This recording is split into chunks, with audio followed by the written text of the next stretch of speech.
안녕하십니까. 제7회 미술사학대회 재난극복과 미술사 일부 사회를 맡게 된 동국대학교 김민규입니다. 단풍이 절정에 든 아름다운 날 귀한 시간을 할애해 이번 학회에 참석해 주신 여러 선생님께 감사 인사 올립니다. 오늘 학술대회는 한국미술사교육학회, 서양미술사학회, 한국미술이론학회, 한국미술사학회 주관입니다. 오늘 학술대회는 오전 1부에 세 주제 발표 및 토론, 오후 2부 5주제의 발표 및 토론이 있겠습니다. 마지막으로 각 학회의 학회장님들의 총론으로 마무리하도록 하겠습니다. 본 발표 내용은 11월 13일 각 학회 유튜브로 송출됨을 말씀드립니다. 그러면 제7회 미술사학대회 재난극복과 미술사 의 시작을 한국미술사교육학회장 최응촌 교수님께서 개회사로 시작해 주시겠습니다. 박수로 청해 주시길 바라겠습니다.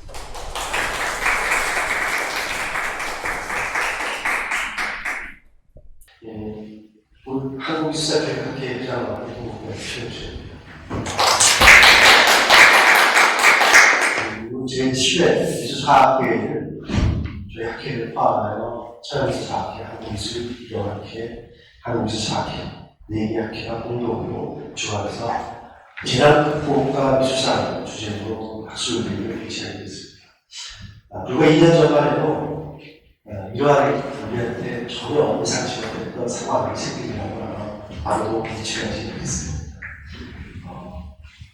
학교에서의 비대면과 그리고 파산기 또 이렇게 학회에서의 어쨌든 철저한 인원의 제한과 이러한 후반에서 그동안 있었던 소중한 일상이 다 과거처럼 잊혀지고 학회에 한번 제대로 참석하지 못하고 2년으로서 보내고 있습니다. 아시다시피 터널에 있는 저하고 제1 5죠. 우리도 이제 계단 정말 끝나는 시간이 다가오는 것 같습니다. 그 터널의 끝자리에 와 있는 것 같아서 한편 의식 기대하고 또 이 자리를 빌어서 우리가 이 재난극복이라는 주제로 하게 된 데는 그동안 동서고를 만들어가고 미술사 분야에서 어떠한 모습으로 재난을 극복하고 그리고 현장에 있었는지 조명해보는 자리를 갖고 우리 이런 어려운 팬데믹 상황에서 재난을 통해서 우리가 어떠한 과정을 통해서 상황을 되짚어보고 또 이런 문제와 대안을 제시하고 해법을 찾는 데 도움을 마련하고자 이 학회를 주관하게 되었습니다. 오늘 특별히 어려운 상황에도 발표와 토론을 맡아주신 여러 선생님들과 학회를 주관해서 고생해주신 많은 관계자들께 감사의 말씀을 드리면서 이 학회가 긴 시간이지만 무사히 잘 끝나길 바라지 않습니다. 참석해 주신 여러분들께 다시 한번 진심 감사드리고 특히 이 학회에 직접 참석하지 못했지만 화면으로나 응원해주시는 많은 회원분들 도움으로 노동자들에게 다시 한번 감사의 말씀을 드립니다. 이것으로 인사를 가져가겠습니다. 감사합니다.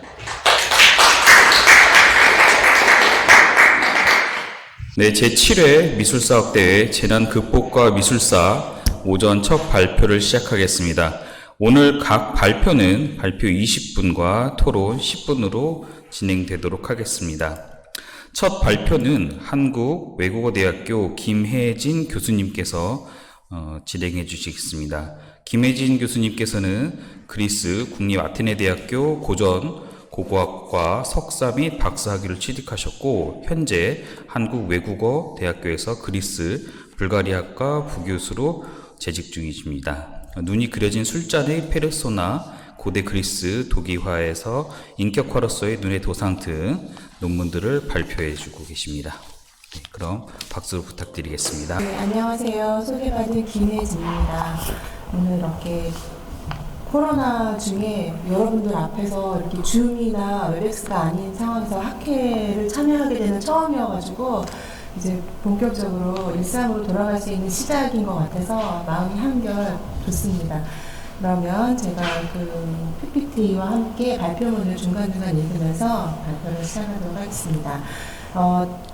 이번 주제와 관련해서 재난 극복의 미술사라고 했을 때 저는 이제 고대 그리스에서 미술사에서 뿐만 아니고 역사적인 분기점으로 중요한 사건인 페르시아 전쟁과 관련된 그 기념물들, 그리고 그 페르시아 전쟁으로 인한 재난과 그것을 극복하기 위한 기념물들을 중심으로 한번 생각을 해보려고 이 주제를 선택을 했습니다. 페르시아 전쟁이 얼만큼 그리스의 역사에서 또 당대 그리스인들에게 중요한 사건으로 각인이 되었는지를 좀 서술을 한 부분이 있는데 제가 한번 읽어보도록 하겠습니다. 그리스 땅에서 그리스인들과 페르시아인들 사이에서 벌어진 페르시아 전쟁은 페르시아 왕 다리우스와 그의 아들 크세르크세스 1세가 그리스를 침공하자 아테네와 스파르타를 주축으로 하여 그리스의 여러 폴리스가 연합해 페르시아의 군대를 물리친 사건입니다. 이 사건은 너무도 강렬하게 그리스인들, 특히 아테네인들의 기억에 각인되었습니다. 역사가 헤로도토스는 페르시아 전쟁에 관한 사료를 수집하고 정리한 최초의 역사서를 집필하였고, 아테네인들이 전쟁 이후에 그리스의 다른 폴리스에 큰 영향력을 끼치고 제국주의적으로 변모하는 계기가 됩니다. 그리고 아테네 내부적으로는 민주정이 꽃피우고 학문과 문학, 예술, 건축 등 문화 전반에서 극성기를 맞게 되어 고대 아테네를 대표하는 문화유산을 낳는 시기가 바로 이 페르시아 전쟁 이후입니다. 페르시아 전쟁을 기록한 헤로도토스는 이 전쟁을 몇 개의 주요한 전투를 중심으로 전합니다. 지금 제가 그 화면에 왼편에 정리한 그것이 이제 페르시아 전쟁의 주요한 사건들인데요. 페르시아의 다리우스 1세가 주도한 1차 침공에서는 페르시아 군대를 아테네 밀티아데스 장군이 막아낸 마라톤 전투가 있었고요. 그리고 2차 침공을 저지하기 위해서 크세르크세스 1세가 이끄는 페르시아 군대에 맞서서 스파르타의 레오니다스 장군의 정예 용사 300명이 그 테르모필라이 전투에서 이제 전몰하는 그런 사건이 있었고, 아테네의 해군을 이끈 템스토클레스의 승리가 빛나는 살라미스 해전, 그리고 그 바로 직후에 이제 도망가는 페르시아 그 육군을 쫓아서 플라타이아 전투에서 그 페르시아의 장수 마르도니오스가 이제 전사를 하면서 그리스 땅에서는 페르시아 전쟁이 종결되게 됩니다. 그리스 땅에서는 479년에 벌어진 플라타이아 전투를 마지막으로 페르시아 군대가 물러가지만 수십 년이 지나서 그 그리스와 페르시아 사이 앙금은 다시 이집트와 키프로스 등에서 다시 군사적 분쟁으로 이어지기도 합니다. 그리고 한 세기 반이 지나서는 마케도니아의 알렉산드로스 대왕이 페르시아 원정이 명분이 되었을 정도로 고대 그리스인들에게 깊이 각인된 사건이었습니다. 특히 이 파괴적인 전쟁을 승리로 이끌면서 개별 폴리스로 나뉘어 통합적인 정체성을 지니지 못하였던 그리스인들은 이민족 페르시안인들과 구분되는 헬레네스라고 하는 자신들의 정체성을 확보해야 하는 계기를 마련하였습니다. 그리고 그 같은 언어와 종교를 공유하는 그리스인들이 아닌 외부의 적을 그리스 땅에서 마주한 첫 경험이었기 때문에 이 전쟁에 승리하면서 그리스인들, 특히 승리에 기여한 바가 컸던 아테네인들은 페르시아인들에 대해서 어떤 극단적인 양극적인 시각을 갖게 되기도 합니다. 이후에 아테네인들에게 페르시아는 저주의 대상이 될 정도로 페르시아 전쟁은 승리의 영광을 기억하는 동시에 공포와 그리고 재난의 기억이기도 했습니다. 그래서 제가 이 연구에서는 고대 그리스의 역사에서 가장 중요한 그 분기점이 되는 페르시아 전쟁이라는 대재난의 상황을 아테네를 중심으로 정리를 하고요. 그리고 전쟁과 관련된 사건을 기억하고 기념하기 위하여 세운 조형물들을 살펴봄으로써 아테네와 범그리스 성서의 문화적 경관이 조성되는 방식을 고찰하고자 합니다. 그리고 이 전쟁과 관련된 역사적 조형물과 그 주변의 문화적 경관이 동시대 그리스인들과 후대에 어떻게 전승됨으로써 전쟁 승리의 영광이 지속적인 어떤 생명력을 갖게 되었는지를 보이고자 합니다. 그래서 먼저 이제 그 재난에 관한 기억들이 고고학적으로나 또 사료에 남겨져 있습니다. 특히 그 재난에 관한 기억은 앞서 말씀드렸던 것처럼 그 헤로도토스의 그 역사라고 하는 작품에 이제 기술이 되어 있는 것을 중심으로 살펴볼 수가 있고요. 그리고 일부는 이제 고고학적으로 지금 보시는 것처럼 그 증거들이 발견이 되기도 합니다. 헤로도토스의 기록에 의하면 이제 그 여기에 살라미스 해전에서 승리를 거둔 후 크세르크세스의 함대를 쫓아가려는 그리스인들을 이제 테미스토클레스가 말려요. 그러면서 이렇게 얘기를 합니다. 이런 위협을 달성한 것은 우리가 아니라 한 인간이, 그것도 불경한 무법자가 아시아와 에우로페를 동시에 통치하는 것을 시기하신 신들과 영웅이었소. 그는 신성한 것들과 세속적인 것들을 가리지 않고 불지르고 신상들을 내동댕이 쳤소. 그는 또 바다에도 매질을 하며 거기에 족쇄들을 던져 넣었어 라고 하면서 그 자신들이 입은 재난들을 이제 압축적으로 표현을 합니다. 특히 아테네는 기원전 480년과 그 이듬해에 두 차례에 걸쳐서 철저히 유린당합니다. 이에 관해서는 헤로도토스의 기록과 고고학적 증거를 통해서 확인이 되는데, 그 첫 번째는 기원전 480년 9월경에 일어난 것을 알려져 있습니다.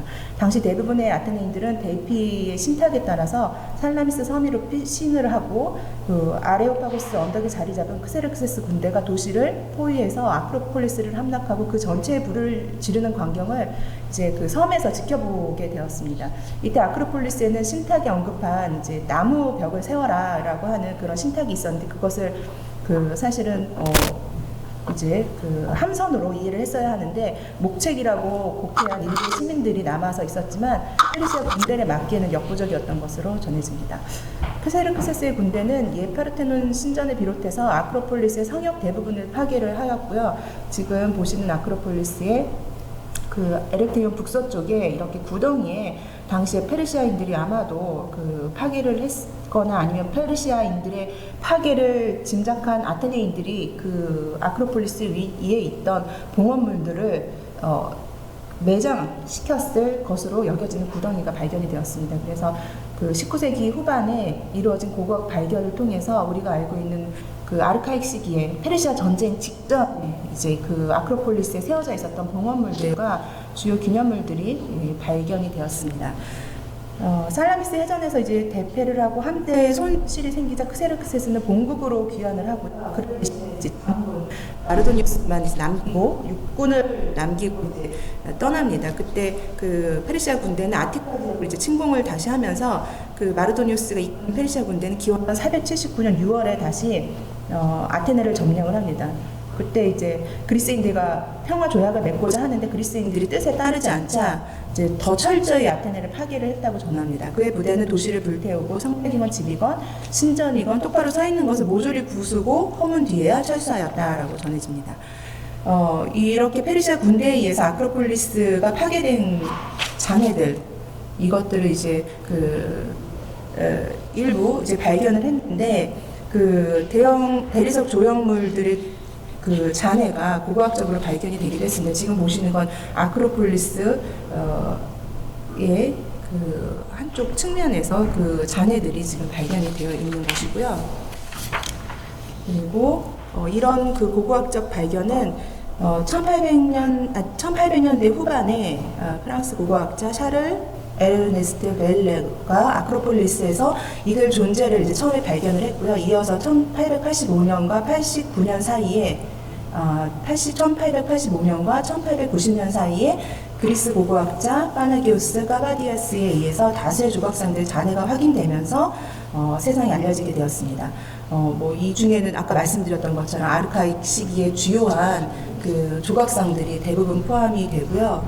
그리고 그 아르카익 시기에 만들어졌었던 헤카톤베 신전에 장식했던 그 조각상들, 그리고 또 마라톤 전투에서 승리를 한 직후에 그 승리를 기념하기 위해서 세웠다라고 전해지는 옛 파르테논 신전들의 잔해들이 확인이 됩니다.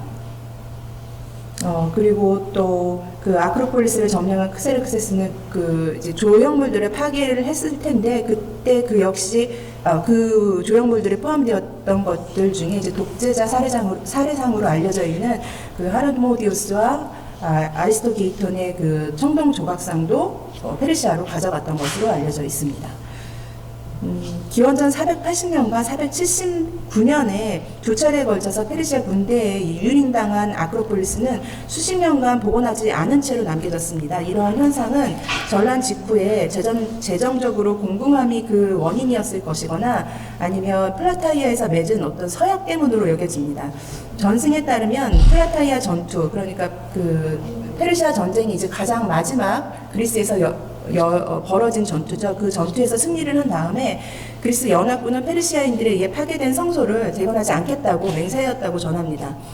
플라타이아 전투가 벌어지고 한 세대 후인 기원전 4세기 중반에 플라타이아의 맹세를 기록한 한 금성문이 아카르나이라고 하는 지역에서 발견이 되었는데요. 근데 이 명문에는 일부만, 아마도 그 맹세의 일부만 담겨져 있는 것 같습니다. 그래서 그 재건을 유보한다라는 그런 내용은 현재 밝혀져 있지 않습니다. 그래서 실제로 그 그리스인들, 특히 아테네인들이 왜 페르시아 전쟁 이후에 아크로폴리스를 수십 년간 그렇게 방치한 채로 두었는지에 대한 정확한 이유는 아직 밝혀져 있지 않습니다.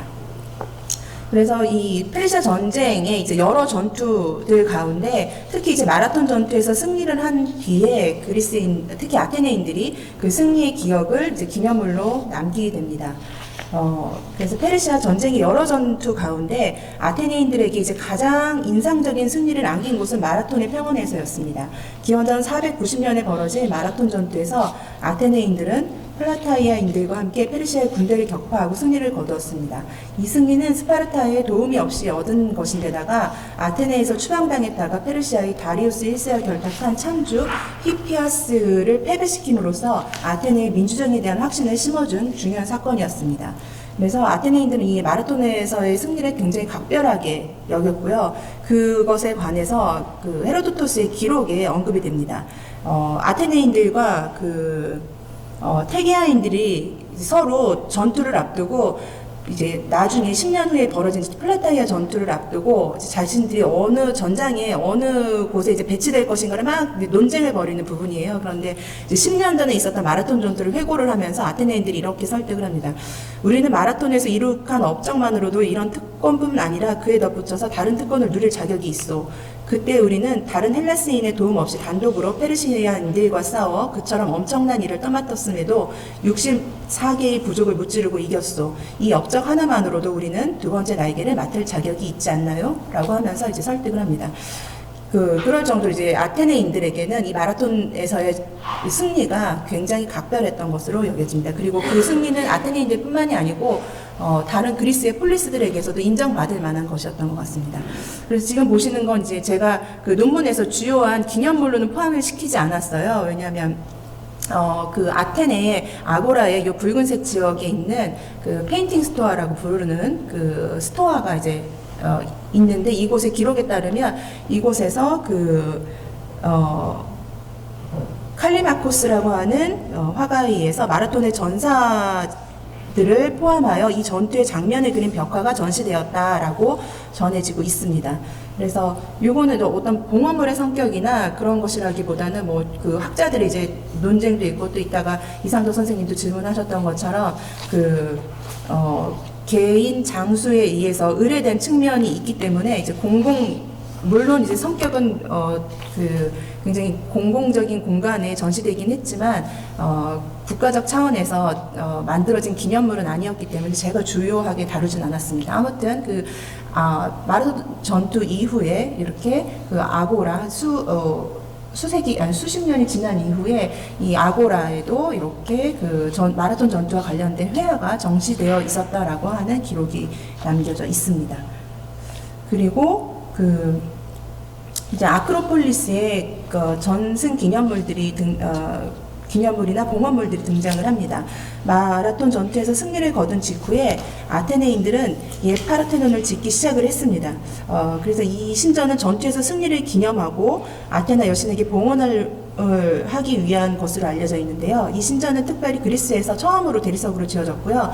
이는 아테네 근교의 펜텔리스 산에서 대리석 채석이 이제 이루어지면서 사실 가능했던 일이었던 것 같습니다. 하지만 미처 완성되기 전에 크세르크세스의 군대가 아테네를 침공을 하면서 이제 파괴가 되었고요. 아테네인들은 이제 파괴된 옛 파르테논에서 나온 잔해를 땅속에 묻거나 일부는 전후 아테네의 재건에 필요한 자재로 사용하기도 합니다. 그 화면은 제가 좀 뒤에다 놓는데요. 바로 요 아크로폴리스의 한쪽 성벽에 이렇게 옛 파르테논 신전의 기둥들을 재사용해서 성벽을 보강하는 데 사용을 했습니다.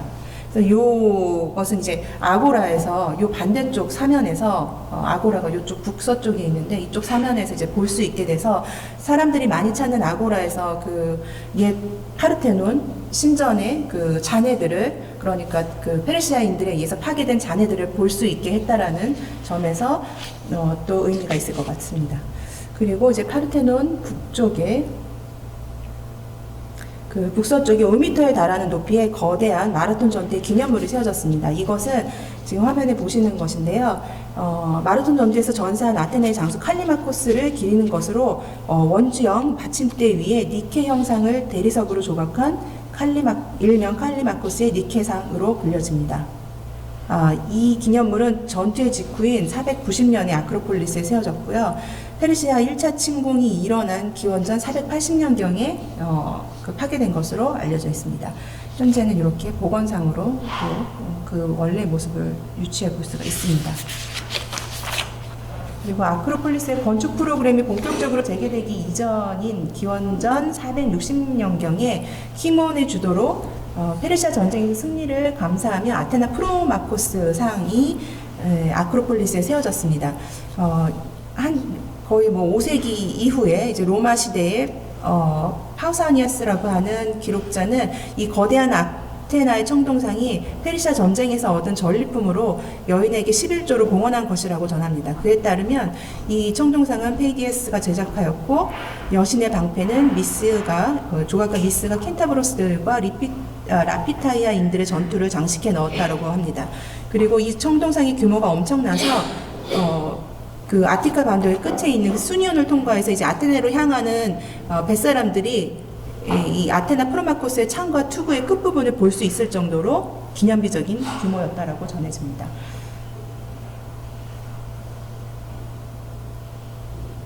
네, 마라톤 전투는 페르시아 전쟁 이후 반세기가 지나서 펠로폰네소스 전쟁의 시기에도 아테네인들에게 여전히 중요하게 기억되고 회자될 만한 사건이었던 것 같습니다. 기원전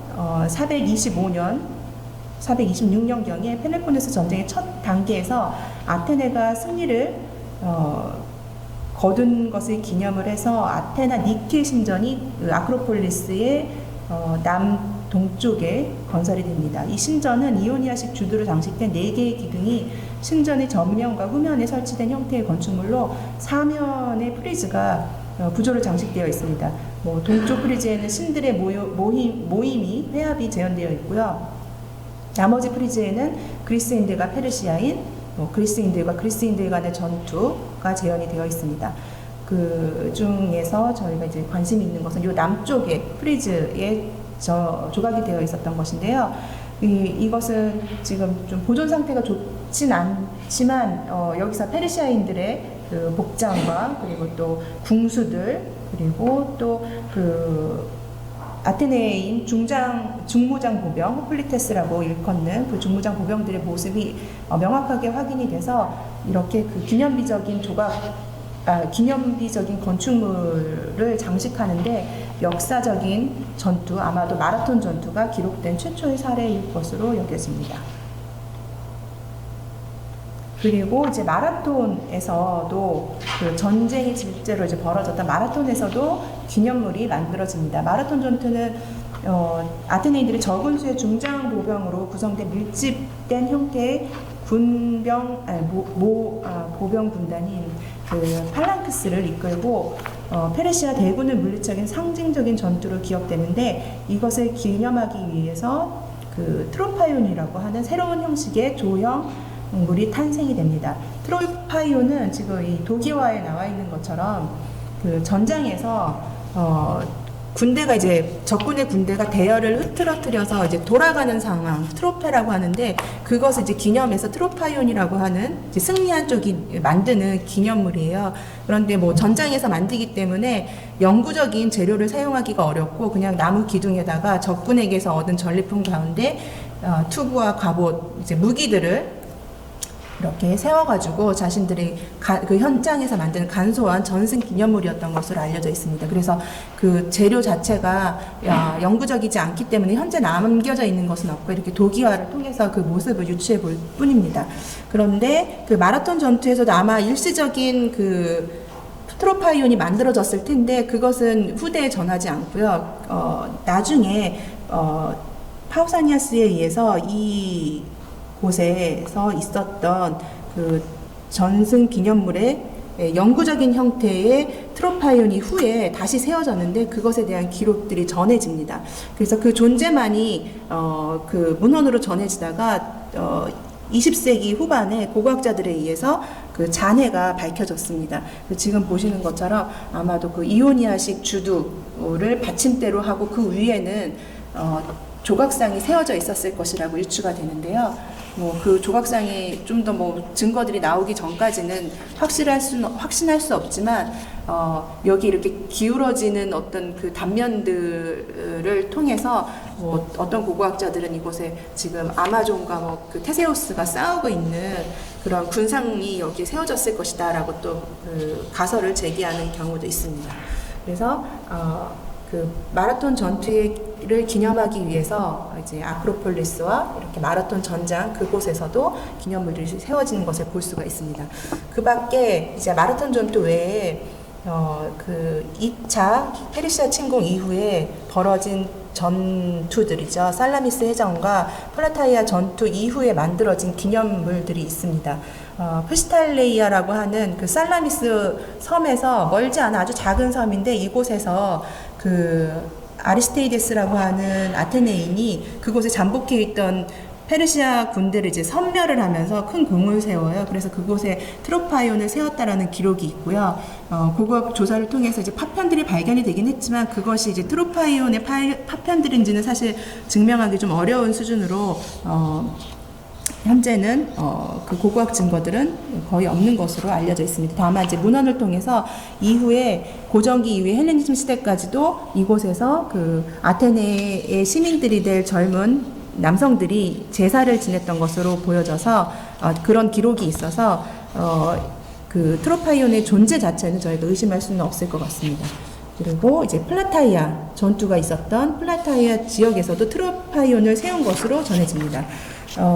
그 페르시아 전쟁의 마지막 해에 플라타이아에서 얻은 승리를 기념해서 트로파이온을 세웠는데 제가 좀 헷갈렸네요. 그 앞서서 그 마라톤 전투에서의 그 트로파이온을 파우사니아스가 봤다고 하는데 그게 아니고 그 플라타이아 전투에서의 트로파이온입니다.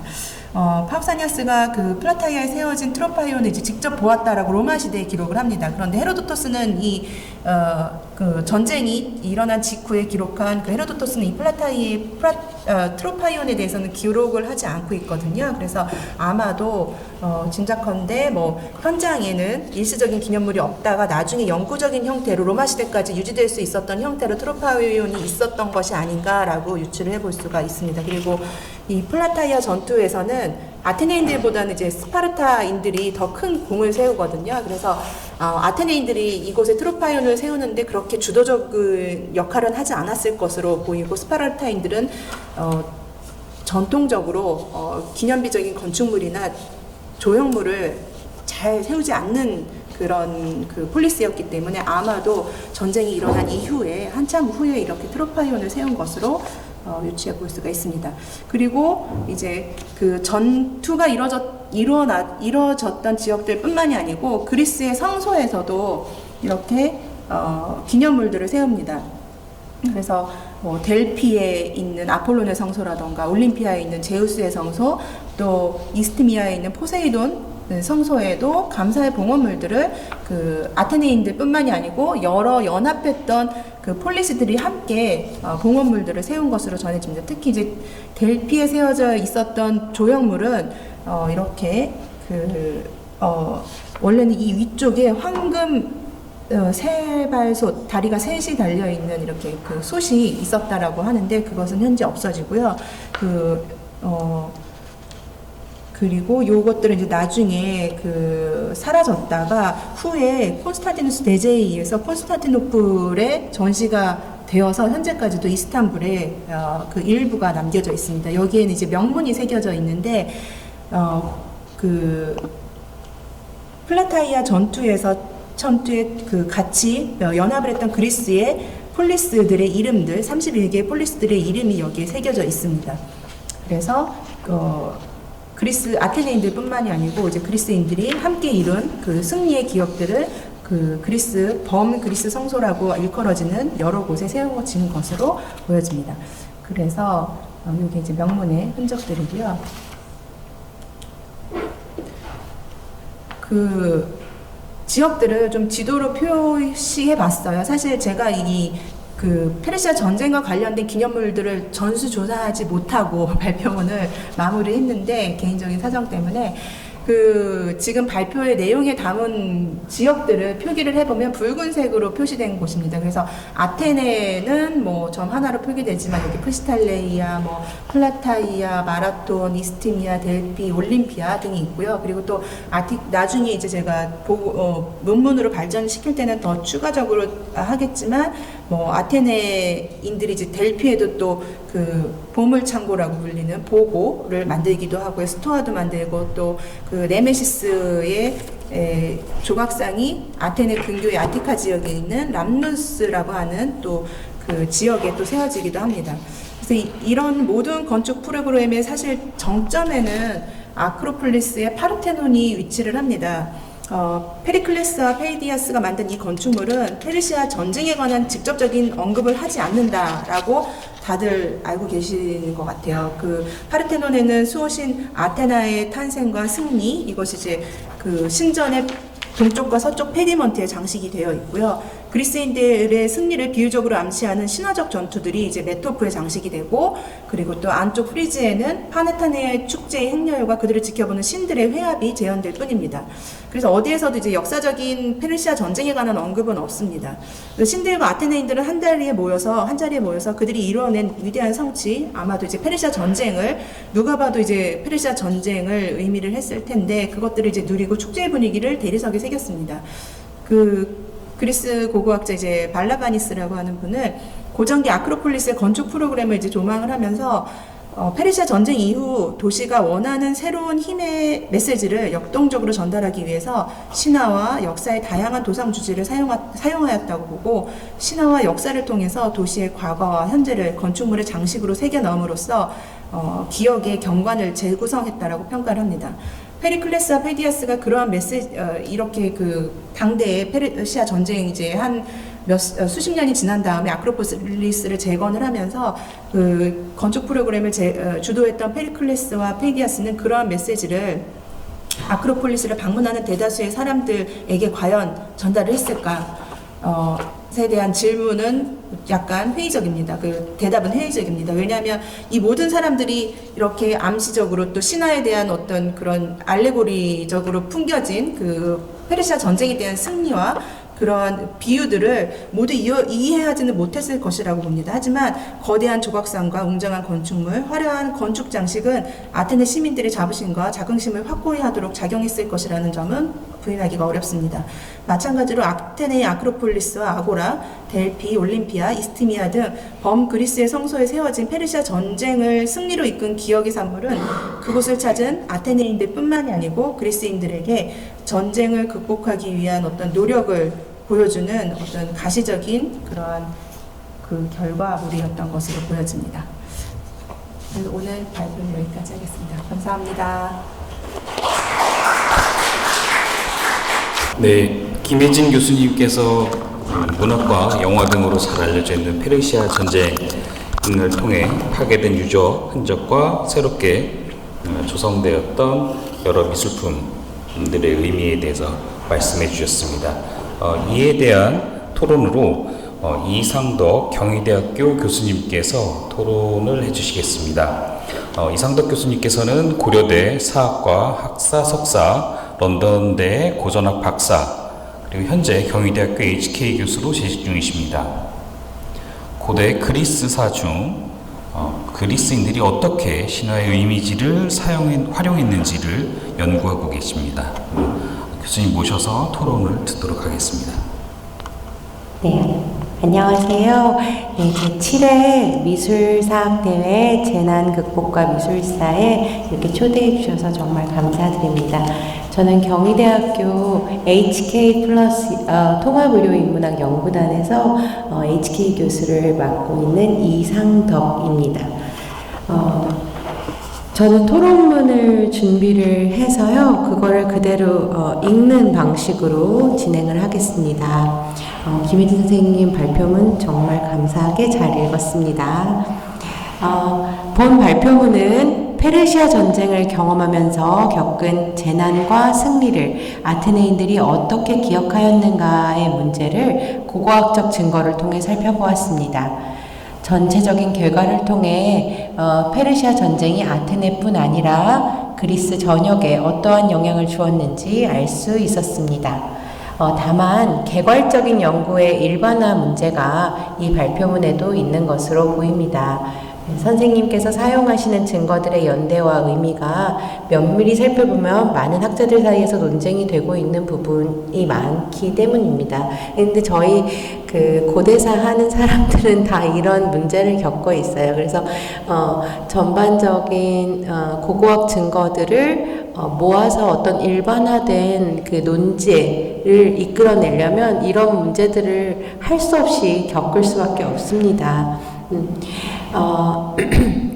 그래서 전체적인 논지, 즉 결론 부분에 선생님이 말씀하신 거대한 조각상과 웅장한 건축물, 화려한 건축 장식은 아테네 시민의 자부심과 자긍심을 확고히 하도록 작용했을 것이라는 점은 부인하기 어렵다.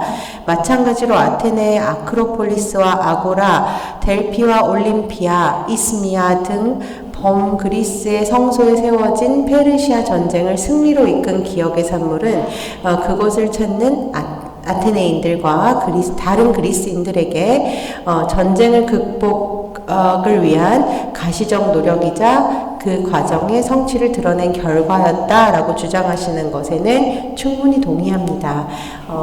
다음에 문제들 제가 4가지를 제기했는데요. 이거에 관한 선생님의 의견을 듣고자 합니다. 네, 첫 번째 보겠습니다. 4페이지에 보시면 석회암으로 만든 헤카톤페돈 신전의 조각 장식들이 발견되었다. 이 헤카톤페돈 신전을 대신하여 마라톤 전투에서의 승리 직후에 건설하기 시작하였으나 미완성한 옛 파르테논, 파르테논 전신이라고 생각하는 거죠. 이것도 페르시아인들에 의해서 파괴되었다. 그리고 도시의 수호신 아테나에게 봉헌된 아테나의 옛 신전이 파르테논과 에렉테이온의 사이에 위치하였는데 그 역시도 파괴되었다.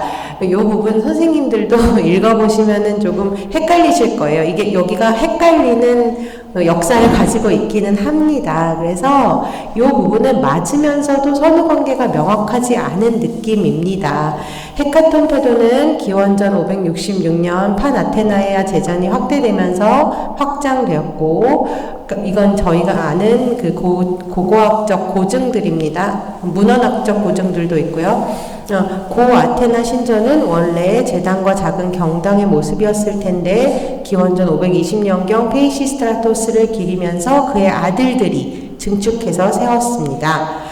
옛 파르테논과 옛 아테나 신전이 같은 자리를 유지했는지는 논쟁거리가 되고 있고요. 축이나 비율 등이 변화해서 이거에 대해서는 많은 논문들이 나와 있습니다. 파르테논과 에렉테이온은 이러한 역사적 잔해 위에 새로운 아테네를 꿈꾸며 페리클레스가 지시한 새로운 프로젝트일 것입니다. 페리클레스 이전의 아크로폴리스의 모습은 명확하지 않은데요. 이 부분에 관한 선생님의 의견이 궁금합니다. 두 번째로 넘어가겠습니다. 4에서 6페이지는 제 논문 아테네 공공기념물을 통해 바라본 마라톤 전투에 대한 기억의 생성과 재생산, 요게 참조하시면 도움이 될 것 같습니다. 여기서는 제가 이러한 기억들이 마라톤 전투에서 밀티아데스라는 장군이 싸웠는데 그 장군의 아들이 키몬이에요. 그래서 유명한 정치가입니다. 그래서 이 아테네의 유명한 정치가에 의해서 자신의 아버지 밀티아데스의 이미지를 미화하기 위해 마라톤 전투의 승리를 선전하였다는 주장을 제가 개진을 했는데 이것에 관한 선생님의 의견을 듣고 싶습니다. 세 번째는 사실 작은 문제라서 그냥 해결이 된 것 같은데요. 8페이지에서 제목이 3. 올림피아의 제우스 성소에서 이 부분은 델피도 다루고 있어가지고요. 제목이 바뀌어야 될 것 같다고 생각했습니다.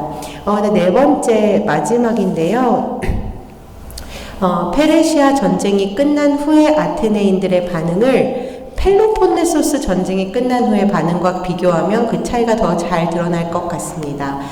페르시아 전쟁이라고 하면 우리가 그레코 페르시안 전쟁이라고 하는데 그리스인들이 페르시아라는 강국을 대항해서 싸운 전쟁입니다. 그리스인들이 하나가 되죠.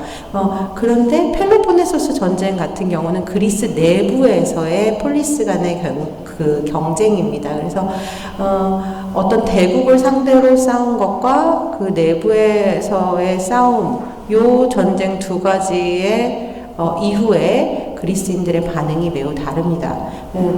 그래서 페르시아 전쟁이 끝났을 때 아테네인들은 승리에 부풀어 제국을 꿈꾸고 활발하게 이미지를 생산해 내었습니다. 파르테논 신전이 이에 대표적인 예입니다.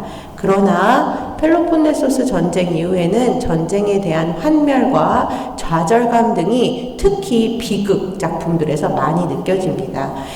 이들이 채 30년도 되지 않아 느끼는 이 극단의 감정에 관한 선생님의 의견을 듣고 싶습니다. 네, 뒤에 말은 생략해도 될 것 같습니다. 네, 감사합니다. 네, 이상경 선생님 항상 제가 지리자로 선택을 드려가지고 제 그 졸고에 항상 좋은 질문들 주셔가지고 감사합니다. 첫 번째 질문에 관해서는 사실 제가 이 발표문을 준비를 하면서 그렇게 많이 자료를 확인하진 않았어요. 왜냐하면 이 덩어리가 너무 크기 때문에 사실 미뤄뒀어요. 그래서 논문으로 발전시키는 부분에서는 이제 주석에라도 그 내용을 정리하긴 하겠지만 제 전체적인 발표의 논지에 있어서는 고고학적으로 이제 이게 위치가 어딨냐라고 하는 그 부분에 있어서는 당장은 중요하지 않아서 제가 좀 미뤄뒀던 부분인데 그 부분들을 선생님의 지적처럼 좀 잘 정리를 해서 논문에 발전시키도록 하겠습니다. 그리고 두 번째 질문에 관해서는 저도 이러한 내용들을 이제 확인을 했어요. 그래서 그 내용을 인지를 하고 있고, 다만 아까 말씀드렸던 것처럼 이제 키몬이 그 아버지를 기념하기 위해서 이 개인적인 의뢰에 의해서 이 페인팅을 만들어서 아고라에 전시를 한 것이라고 한다면 그건 이제 공공장소에 전시한 것이기 때문에 공공의 성격은 띠고 있지만 사실 제가 이 논문에서 이제 어떤 좀 범주로 다루었던 공공기념물이라고 하는 건 국가나 폴리스 주도로 세워지는 어떤 그런 기념물들을 좀 한정을 했기 때문에 자세히 다루진 않았습니다. 하지만 그 부분도 이제 논문에서는 주석으로 꼭 넣도록 하겠습니다. 그리고 3번은 아까 발표할 때 제가 수정을 했고요. 그 다음에 4번 같은 경우에는 제가 무슨 대단한 통찰이 있어서 이런 것에 관해서 대답을 할 수는 없겠지만, 페르시아 말씀하신 것처럼 페르시아 전쟁이 어떤 외부의 적을 상대로 했기 때문에 내적으로 성장할 수 있는 동력들이 굉장히 많이 만들어지고 그것들이 실제로 성과가 나타났다라고 하면 펠로폰네소스 전쟁은 이제 내전이었기 때문에 서로 성장의 동력을 파괴하는 그러한 전쟁이었기 때문에 사실 페르시아 전쟁보다 더 파괴적인 전쟁이었다라고 저는 그렇게 생각을 합니다. 그래서 지금에 비추어 본다라고 하면 페르시아 전쟁 직후의 세대보다 펠로폰네소스 전쟁 직후의 세대들이 펠로폰네소스 전쟁을 치르면서 역병이나 30년간의 그 지루한 내전을 겪으면서 이전 세대보다 더 못 사는 세대, 아마 그렇게 느꼈을 것 같아요. 지금 우리가 흔히 말하는 그 동시대의 문제들처럼.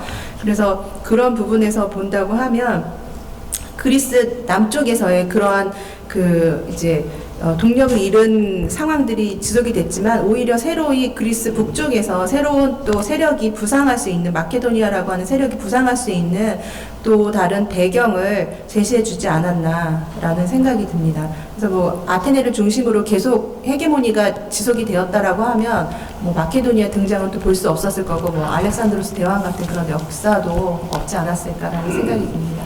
감사합니다. 네, 김혜진 교수님 발표와 이상덕 교수님의 토론이 있었습니다. 진심으로 감사드리겠습니다. 네, 그러면 1부 두 번째 발표를 시작하도록 하겠습니다. 재난과 극복의 미술사 1부 두 번째 발표는 이강근 교수님께서 조선 17세기 전반기 불교 건축 재건의 성격, 전쟁 재난의 피해와 극복을 중심으로 대해서 말씀 주시겠습니다. 이강근 교수님께서는 서울시립대 건축공학과, 한국학중앙연구원, 한국학대학원, 동국대학교 대학원 미술사학과를 졸업하시고 경주대학교를 거쳐 현재 서울시립대학교 교수로 재직 중이십니다. 발표 청해 듣도록 하겠습니다. 네, 방금 소개받은 이강근입니다. 이렇게 코로나 와중에 학술대에서 대면으로 뵙게 돼서 대단히 반갑습니다. 오늘 제가 준비한 주제는 조선 17세기 전반기에 있었던 불교 건축의 재건의 성격을 한번 짚어보는 그런 주제입니다. 딱히 이 건축 자체가 재난 극복의 수단일 수는 없지만 전쟁의 참화를 입고 나서 그것을 극복해가는 과정이 오늘 학술대의 주제하고 잘 맞을 거라고 생각해서 준비를 해봤습니다. 저는 대체로 그 두 가지 관점에서 말씀드릴 텐데, 하나는 현재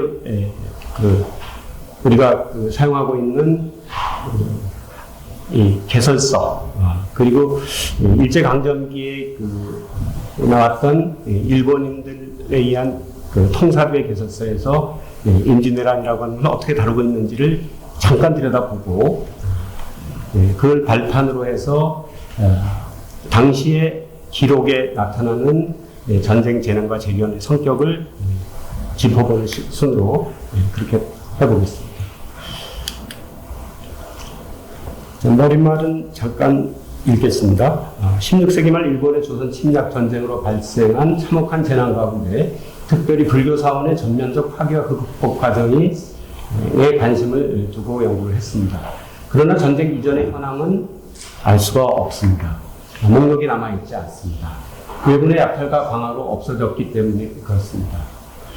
17세기 전반기에 어렵게 추진된 재건 불사를 기념하기 위해서 재건공사가 완료된 후에 새롭게 사적이라고 하는 것이 만들어지게 됐는데, 그 사적의 내용도 피해 정도를 가늠할 수는 있지만 전후 관계가 명확하게 드러나 있지 않습니다. 그러니까 무엇이 있었는데 무엇이 얼마나 어떻게 없어졌는지를 알기는 현재로서는 불가능합니다. 사중의 전하는 17세기 후반 이후의 기록이나 승려의 개인 문집에서 전하는 여러 형태의 글에서도 피해와 극복 과정을 읽어낼 수는 있습니다. 또 전쟁 이후에 새로 제작된 불상이나 불화의 기록물들, 복장, 화기 같은 데서도 그러한 것을 짐작할 수가 있습니다. 그러니까 실록, 승정월기 같은 관천 역사서나 사중기록, 승려 문집, 복장 문서, 화기 등을 집성하고 여기에 건물 조사를 건물을 조사할 때 발견한 상량문이나 성량목소를 추가해서 종합적으로 연구할 때만 이른바 외란이라는 침략전쟁의 피해와 극복이라는 연구 목표에 한 걸음 다가설 수 있으리라고 생각합니다. 그동안 건축 역사 분야에서는 외란을 경계로 한 조선시대 시기 구분론을 선호해 왔습니다. 조선 전반기 건축과 후반기 건축의 차이를 강조하는 경향을 유지해왔고 여지해왔습니다. 그러나 현재 16세기의 건물은 남아있는 예가 없습니다. 따라서 이제 15세기 건물과 17세기 건물의 차이를 가지고 결국 시기 구분에 대한 증거로 삼는 경향이 있습니다. 따라서 조선시대 건축사에 적합한 시기 구분을 위해서도 외란을 피해와 극복을 주제로 연구가 절실해 보입니다. 이 글에서는 아까 말씀드린 순서로 진행을 하겠습니다.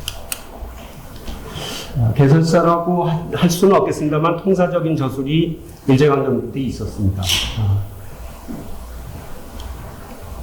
우선은 스키노 다다시의 한국건축조사 보고라고 하는 보고서 형태의 글이 있는데 이 뒤에 문단을 보겠습니다. 조선시대를 개관한 총설에서 그는 임진난이라고 하는 표현을 썼습니다. 임진난이라는 침략전쟁을 일으킨 일본의 대군이 팔도를 유린하고, 이건 그 사람의 문장입니다. 제가 쓴 게 아니고, 천연왕관 건설해온 유형의 문물을 소탕하여 전에 없던 큰 타격을 입힌 결과 반도의 문화는 돌이킬 수 없게 되었다고 묘사하였습니다. 여기에 청나라의 두 차례 침략, 선조 이후에, 이후는 제가 평가한 거고요. 두 차례 침략, 선조 이후의 당쟁과 정치 문란 등을 언급하며 조선시대 건축을 부정적으로 서술한 다음에 여러 유형의 건물을 하나하나 기술을 하고 있습니다. 아직 한일합방 이전이기 때문에 한국 건축이라고 하는 표현을 쓴다든지 또 임진난이라고 한다든지 이런 표현이 등장한 것이고, 후에 일제강점기가 돼서 이 세케노 다다시가 쓴 글에서는 이렇게 되어 있지 않죠. 그 다음에 위에 게 왜 지어져 나왔는지 잘 모르겠습니다만, 후지시마 가이지로라는 사람의 조선 건축사론이라는 책입니다. 조선 건축사론 가로 열고 후지시마 가이지로 이렇게 쓴 문장인데, 지금 여기서 빠져 있는 일을 잘 모르겠습니다. 세케노 다다시의 제자인 후지시마 가이지로의 경우에는 네 번째 줄에 그는 편견을 가지고 조선시대 역사를 부정적으로 서술하는데 공을 들인 스승과는 달리 조선시대 건축사 최악의 사건이 임진년의 병화이며 이때 없어진 건축과 보물은 동양 건축사, 동양 미술사상 아주 애석해야 할 일이라고 언급을 하고 있습니다. 그러나 이제 이 구체적인 서술에 가시면, 죄송합니다. 넘어가네요. 파란 글씨로 된 부분에 보겠습니다. 세 번째 줄입니다. 최악인 것은 소위 임진 후에, 여기 난이란 말을 빼고 이제 임진 후라고 시기만 적었습니다. 그 때문에 규모를 보존해 가람도 한꺼번에 병화로 불타서 귀중한 건축 및 사보를 잃은 것은 통탄한 일이며, 단지 조선이나 조선불사에 그치지 않고 동양 건축사, 동양 미술사상 이렇게 할 것이 매우 많다. 그 후 부흥도 곤란해졌고 기술은 잃어버렸고 건축은 타락을 거듭했지만 여전히 중기의 건축에서 보아야 할 것이 있다. 조금은 하여튼 뒤는 좀 긍정적으로 보려고 하는 부분이 좀 있습니다. 이런 시간에 10곳의 사찰을 하나하나 다루고 있는데요. 이걸 이제 요약해서 말한 부분에, 요컨대 조선시대 건축 양식은 고려의 이대 계통을 받아 제각기 이것을 표면상의 장식적 효과를 계산한 탓에 타락시켜버린 역사를 보이는데 지나지 않는다. 그래서 갑자기 장식적으로 된 부분에 대해서 타락했다는 표현을 쓰고 있는 점이 눈에 띕니다. 그리고 이제 초기의 것과 중기의 것을 일부러 빼면 조선 건축은 취할 만한 것이 없다. 그리고 다만 멀리서 바라볼 때는 원망하면 건축 전체가 균형 잡혀 보이는 것이 있어서 양식론에 입각해서 부정적으로 볼만 볼 일은 아니다. 이렇게 또 조금 이렇게 지져보는 부분이 있습니다. 이 시기에 이제 그 고유섭 선생이 쓰신 이른바 조선 건축 미술화 초고라고 하는 책이 있는데, 여기서 이제 본격적으로 조선시대 미술에 대한 평을 쓰진 않았지만, 그 조선시대를 가장 많은 그 건물이 남아있기 때문에 중요하다고 얘기를 했고요. 그러나 이제, 아직 이게 이제 초보로 남아있어서 아마 연구 더 하시고 저술을 더 하셨다면 이 뒷부분을 보완하지 않았을까 생각이 듭니다. 이번은 이제 조선시대 건축사 시기 구분을 양식론을 바탕으로 해서 삼시기 구분법을 소위 말하는 이제 초기, 중기, 후기라고 하는 구분법을 그대로 따르고 있고요. 많은 건물의 서술에서 임진왜란으로 불타고 나서 재건되었다는 얘기를 꼭 다루고 있습니다. 광복 이후에 이제 한국 건축 통사도 이제 세종을 살펴보긴 할 텐데요. 이제 오늘의 주제에 가까이 가려면 이렇게 해서는 이제 시간이 부족할 테니까 여기 빨간 걸로만 보겠습니다. 임장석 선생의 한국 건축사는 74년에 처음으로 나온 기록이 그 해방의 통사가 될 텐데, 여기서 보시면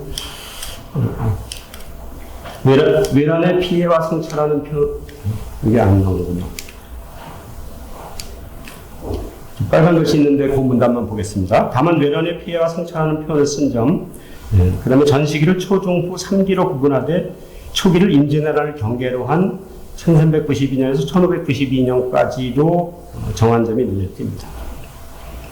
그리고 이제 궁궐 건축을 기술함에 있어서는 임진왜란 때 소진된 것을 재건했다라든지 임진왜란의 병화로 말미암아 피해가 지대했고 또 남한 일대에 남아있는 큰 절, 대가람에 보존되었던 신라와 고려의 건축이 대부분 이때 소실되었 것이 애석하다.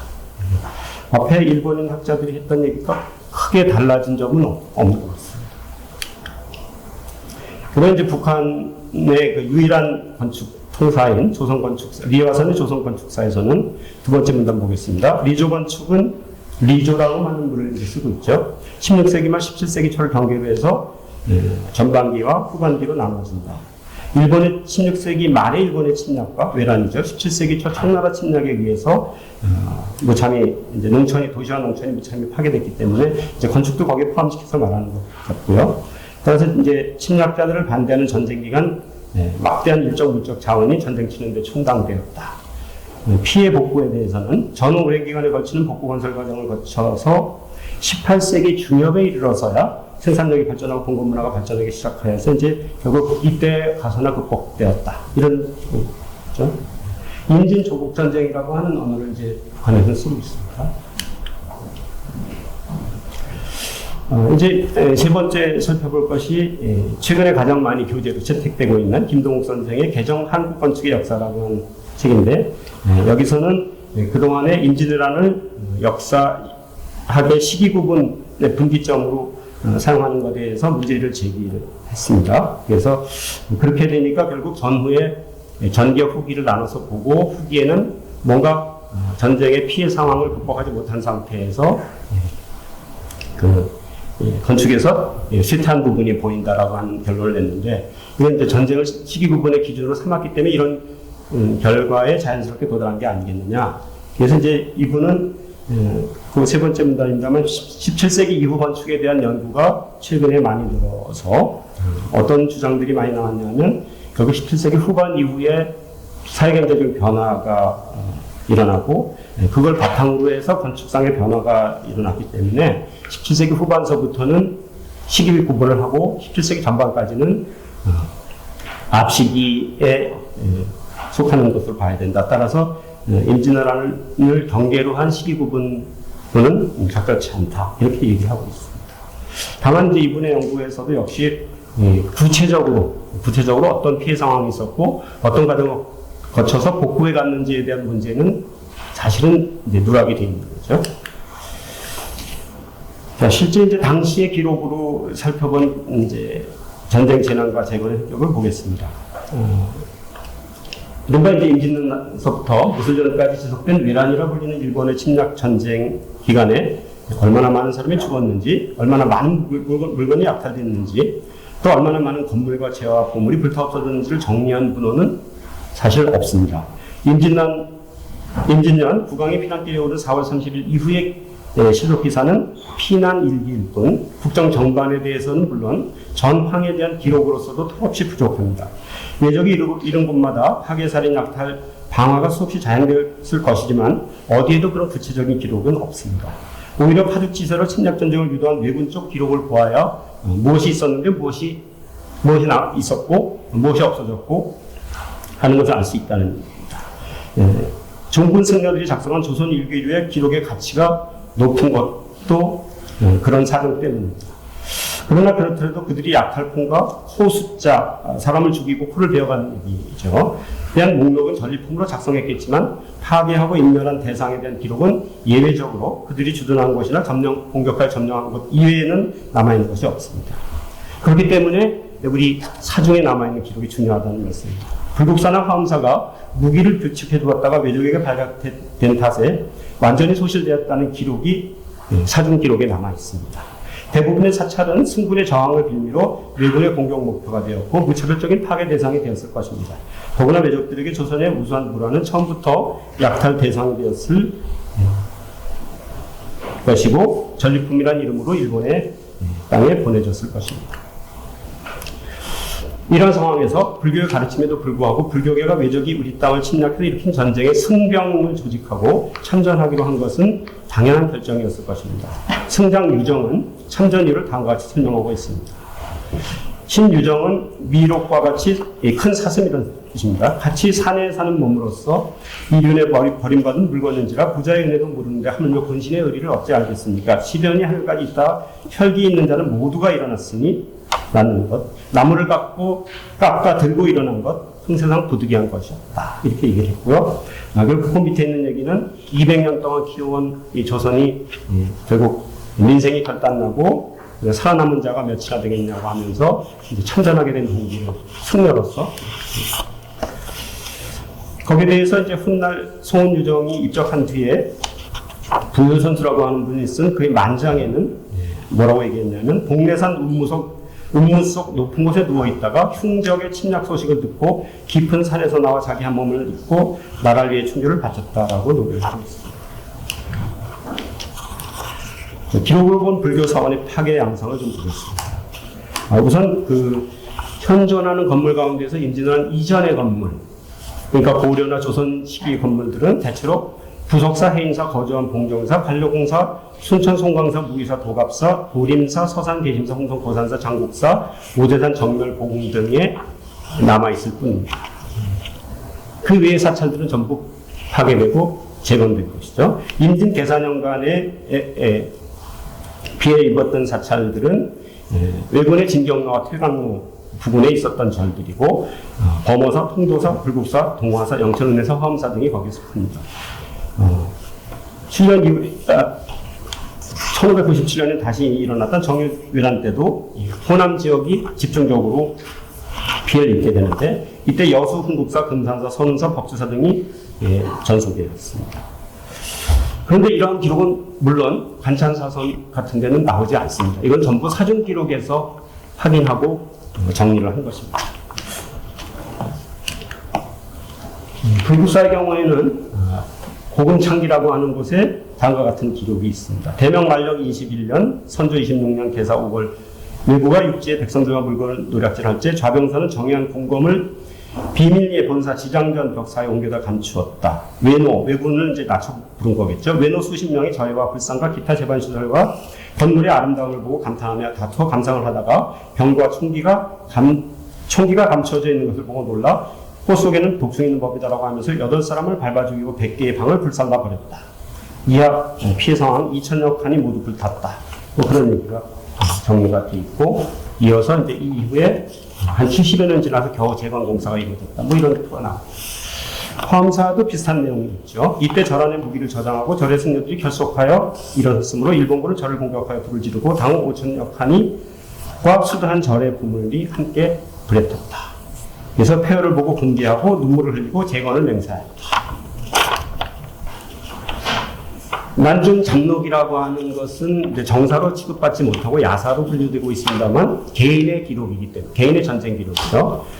이 난중 장록을 남긴 조경남 선생은 의병으로도 활동을 했던 분이고 주로 호남 지역에 있었기 때문에 정유재란에 대한 기록이 굉장히 자세합니다. 거기에 따르면 계산년의 경우, 정유년의 경우, 무술년의 경우 들어서 많은 절들이 어떤 피해를 입었는지를 정리하고 있는데 제가 알기로는 일반 사설위에서는 사찰에 입은 피해에 대한 가장 자세한 기록은 구체적이고 자세한 기록은 없습니다. 다만 피해 상황이 있는 것이 아니라 주로 분탕질을 당하고 사륙이 일어났다라는 정도의 약탈당했다는 얘기가 나옵니다. 금산사의 경우에도 아까 말씀드린 것처럼 이제 재건을 하고 나서 사적이라고 하는 걸 만들 때 중간 해안이라고 하는 스님이 사적을 집행하는데 많이 참여를 하셨는데 정유재란 때 입은 피해에 대해서 좀 갖고 있습니다. 대체로 아까 말씀드린 임진 계산년의 피해하고 정유재란의 피해는 외군의 진경로, 퇴강로하고 관련이 있기 때문에 지역이 다르고 두 번 거듭 침략을 당한 지역들은 대체로 다 피해를 입었습니다. 법주사의 경우에는 마침 이걸 극복할 때 여기 이게 안 눌러져서 죄송한데 여기 보시면 조선국 승대장 유정비구가 이 팔상전을 재건하는 일에 등장하고 계신다는, 이게 탁지죠. 사리 탁지에 나오는 말이죠. 그 다음에 완주 화암사의 경우에도 정유재란 때 그렇다라는 얘기가 나오고요. 곧 이어서 재건한 인이 상량묵서로 발견이 됐습니다. 이렇게 이제 재건을 하는 과정에서 만들어진 절들에 요구되었던 것이 무엇일까라고 이제 생각을 해봐야 할 텐데, 결국 이제 전쟁의 피해 상황이라 굉장히 비참한 상황이었기 때문에 불교가 할 수 있는 일은 아무래도 일반 백성들을 위로하는 일이었을 것 같고, 그 위로의 방식은 여러 가지가 있겠지만 역시 이미 전쟁통에 죽은 사람들의 영가를 첨도하는 의식, 또 살아남은 자들의 슬픔을 위로해주는 그런 일들이 주로 있었던 것 같고, 그 중에서 대표적으로 이른바 전사한 사람들의 망령을 천도하는 그런 글들을 아까 부선사 같은 분이 직접 이렇게 글을 남겼습니다. 뭐 읽을 필요는 없겠습니다만 보시면 이런 상황이 있었다는 것이고, 특히 이제 이 소를 쓴 이유는 밑에 파란 글씨 보시면은 백성이 도탄에 빠지고 시체가 고롱에 쌓이고 피는 도성에 흘러넘쳤다. 그래서 이걸 묻어주는 역할을 승려들이 이제 하게 되는데, 그때 이 글을 남겼습니다. 뭐 이하 내용은 같습니다. 좀 이어진 거죠. 그 다음에 이제 재밌는 거는 도성 밖 창의문 바깥에서 수륙대라고 하는 것이 이제 조금 뒤에 1606년이니까 전란이 끝나고 한 7, 8년 뒤인데, 그때 이런 대회가 열렸는데, 이걸 이제 정부에서 많은 사람들이 모이니까 이걸 허락하는 게 아니라 막고 못하게 하고 이제 그런 이제 방해하는, 금지하는 역할을 이제 하게 됐는데, 이때 이미 이제 불교계가 하는 역할이 어느 정도 정부에서 원하는 걸 했는데도 불구하고 이런 모임에 대해서는 원천적으로 이렇게 막는 그런 것을 볼 수가 있습니다. 이때부터 이제 분위기가 좀 달라진 것 같았어. 그런 얘기를 이제 재건된 사원의 성격에 대해서는 이따가 질문을 받고 답을 할 때 말씀드리는 것으로 하고 넘어가겠습니다. 자, 오늘날 불교 사원 안에 현존하는 건물 가운데 두 외란으로 소실된 뒤 17세기 전반기와 후반기에 재건된 건물이 적잖게 남아 있습니다. 그 가운데 법주석 팔상전, 금산사 미륵전, 화암사 각황전 등처럼 높은 학술적 예술적 가치를 인정받는 건물도 있습니다. 일찍이 문화재로 지정되어 건물에 대한 실측조사와 수리공사가 진행된 탓에 문헌 자료에는 확인할 수 없었던 재건 사실을 건물 속에서 출토된 상량문, 상량문서를 통해서 알게 되었습니다. 이 밖에도 화엄사 대웅전이나 각황전처럼 사중 기록과 문집에 실린 기록을 풍부하게 남기는 있는 경우도 있습니다. 범어서 대웅전이나 전등사 대웅전처럼 건물 조사 시에는 상량문이나 묵서가 출토된 경우도 있습니다. 이러한 건물들에 관해서 관찬사서인 실록이나 승정원일기 개인 저서인 징기록이나 난중탐록 등 어디에도 파괴 사실이 적혀 있는 경우는 없습니다. 이 글은 파괴 사실과 재건 사실을 연결지어 재건 성격을 파악할 목적으로 시도되었지만 목표에 접근하기 위해서는 갈 길이 멀다고 생각합니다. 경청해 주셔서 감사합니다. 네, 이강근 교수님께서 조선 17세기 전반기 불교 건축 재건의 성격과 전쟁 재난의 피해와 극복을 중심으로 대해서 말씀 주셨습니다. 진심으로 감사드립니다. 이에 대한 토론으로 불교중앙박물관의 심주환 선생님께서 토론을 해주시겠습니다. 심주환 선생님께서는 조선시대 조각사 연구자이시며 대한불교 조계정에서 문화재 업무를 20년간 담당하고 계시고 현재 불교중앙박물관에 재직 중이십니다. 동아시아 산불상 도상 연구들의 논저가 있습니다. 네, 토론 부탁드리겠습니다. 네, 안녕하십니까. 제가 불교중앙박물관의 심주환입니다. 평소 존경하는 이강근 교수님의 발표에 대하여 토론을 받게 되어서 조심스럽지만 감개무량합니다. 선생님께서 1994년에 발표하신 박사학위 논문인 17세기 불전의 장엄에 관한 연구는 건축사뿐만 아니라 조선시대 불교 조각사를 비롯하여 불교 회화사, 불교 공예사 연구에 지대한 영향을 미쳤다고 생각합니다. 특히 최근 20년간의 갈목할만한 연구가 이루어진 조선시대 불교 조각사 연구에 있어서 교과서이자 아마 참고서 역할을 하고 있습니다. 거의 30여 년이 지난 지금에도 그 영향력은 유효하다고 생각합니다. 오늘의 발표는 그 연장선상에서 역사적, 밀사적 의미를 제시한 것으로 생각됩니다.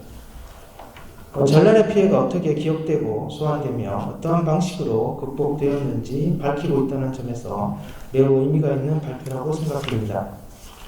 불교 조각사의 전공인 제가 토론을 맡게 된 것은 임난과 호란 이후에 불교 건축의 재건과 불상 조성에 대한 관계성 때문이라고 생각됩니다. 그래서 양난 이후 불상의 조성의 관점에서 불교 건축의 재건에 대한 의문점을 질의하고자 합니다. 첫 번째, 저는 17세기 전반기 대형 소조불상을 연구하면서 지금까지 해결하지 못한 오랜 의문점이 하나 있습니다. 임난 이후에 사찰의 중심불상을 복원함과 더불어 조선시대 새로운 경향인 다불상이 등장하여 중심불상이 양립하게 됩니다. 금산사, 법주사, 화엄사가 그 대표적입니다. 금산사와 법주사는 미륵신앙의 사찰로 미륵불상이 복원되지만 이와 함께 삼불상, 그러니까 삼세불이나 오불상이 조성됩니다. 특히 화엄사는 기존의 중심불전인 장립전보다는 삼신불상이 봉안된 대웅전이 먼저 건립되입니다. 장립전, 각황전은 약 70년 이후인 1702년에 건립하게 됩니다.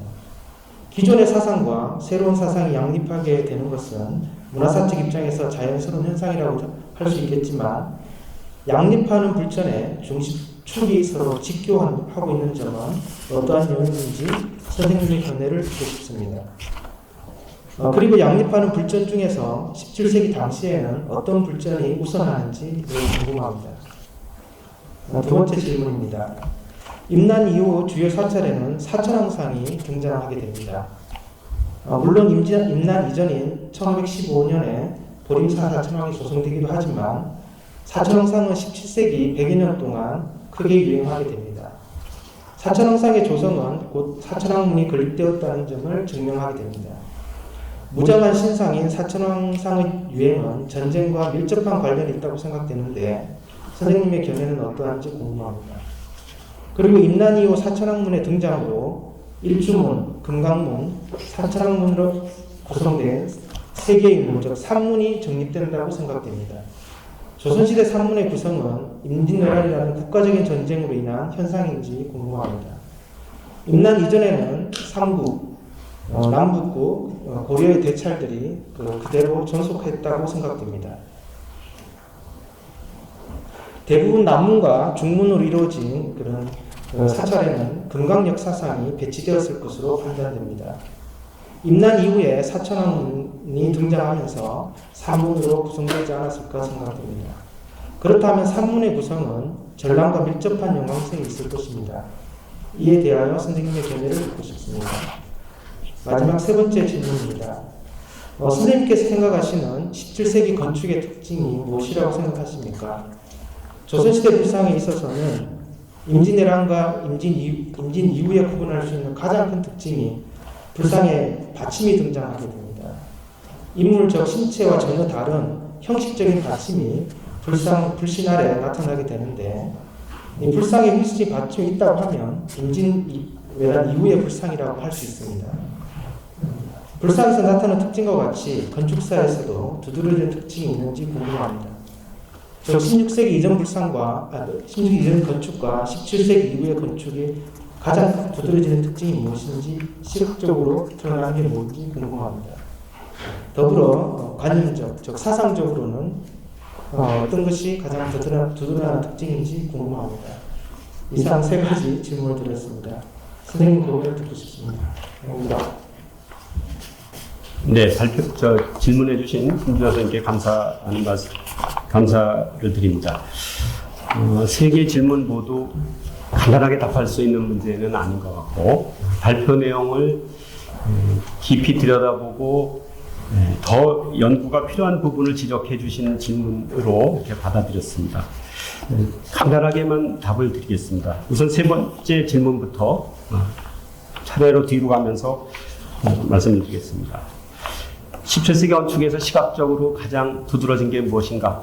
라는 질문에 대해서는 저는 일관되게 전쟁 이후에 불교 건축이 추구했던 것은 당시 사람들을 위로하고 맞으면 중생을 제도하는 쪽에 가 있었다고 생각을 합니다. 그러니까 지옥 같은 현실을 벗어나서 그것과는 다른 극락정토라고 한다면 그렇게 제시된 것을 만나고 싶은 욕구가 제일 큰 시기였죠. 그래서 저는 종파에 관계없이 정토신앙이 확산되었다고 생각하고 신앙적으로는 경전적으로는 좀 다릅니다만 그래서 주로 연꽃을 많이 피워 올린 그러니까 정토 이미지를 만드는 것. 그러니까 지붕 밑에 공포 부분의 첨차를 전부 꽃 모양으로 만든 거죠. 그 다음에 또 하나는 그 연화정토의 극락정토에 이르는 길로 다가갈 수 있도록 해주는 게 이제 반야용선 그리고 극락조 이런 거죠. 그래서 이제 그런 용과 극락조의 표현이 두드러지게 지붕 밑에 나타나는 거. 그래서 시각적인 건 아무래도 연꽃, 용, 극락조 그런 거라고 생각을 합니다. 그다음에 두 번째 질문해 주신 이제 사천왕문의 건립과 관련해서 산문이라고 하는 것이 이제 세 겹의 문이 만들어지는데 그것이 이제 전쟁과 어떤 관계가 있는가, 관계가 있다고 생각하는가. 근데 저는 관계가 있다고 생각을 하긴 합니다. 다만 사천왕을 세우는 것으로서 그렇게 됐다고 하기보다는 아마 이 시기에 성립된 불교 의례와 관련이 돼 있을 거라고 생각하고요. 그런데 이제 불교 의례가 정립되면서 그 의례를 진행하기에 걸맞는 시설로서 천왕문이 요구가 되고 그래서 천왕문이 세워졌다고 생각을 합니다. 그러니까 전제가 직결해서 이해할 수는 없지만 전쟁 이후에 일어난 여러 가지 변화 중에서 불교 의식의 변화와 관련이 있다는 게 제 생각입니다. 이번에 첫 번째 질문해 주신 이른바 이제 그 재건 이전과 이후에 사찰 전체 배치가 달라졌을 것이라고 하는 짐작은 누구나 하는데 그 증거를 고고학적으로 우리가 찾은 적은 없습니다. 그러니까 현상적으로 달라 보이는 거죠. 그런데 지금 그 현상이 뭐냐 하면 불전이 하나만이 아니라 둘 또는 셋이고 그 각각의 불전이 각각의 축을 갖고 있어서 그 중심 축선성을 연결하다 보면 직교하게 되고 그 직교하는 부분에 사찰의 중심마당이 이렇게 만들어져 있는 것을 우리가 알 수가 있습니다.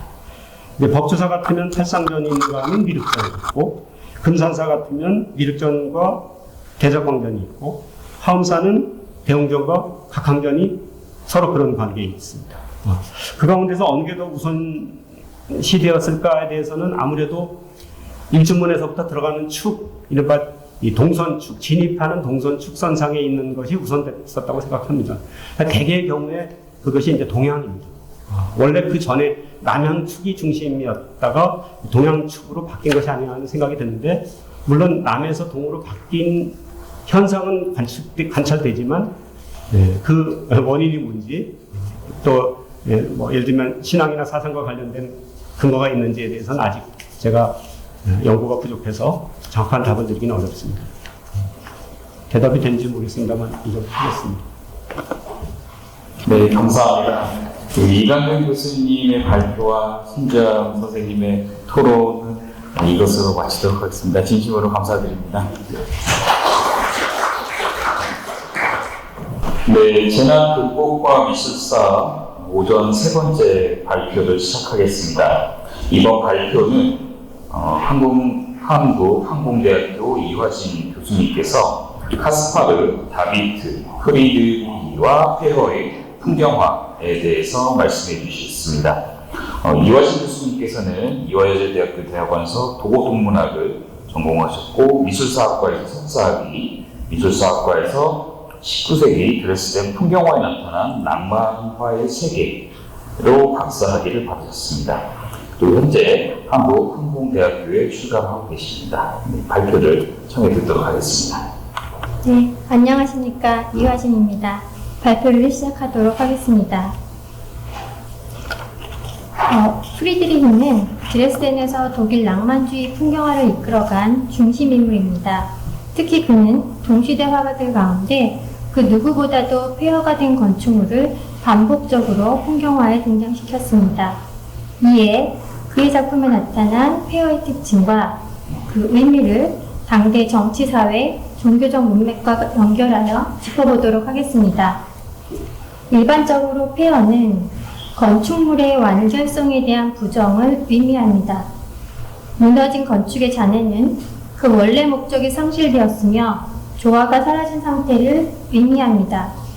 인간의 손이 빚은 건축물은 전쟁과 같은 폭력적인 사건에 의해 인위적으로 폐허가 되기도 하지만 시간의 흐름 속에서 점진적으로 소멸해가기도 합니다.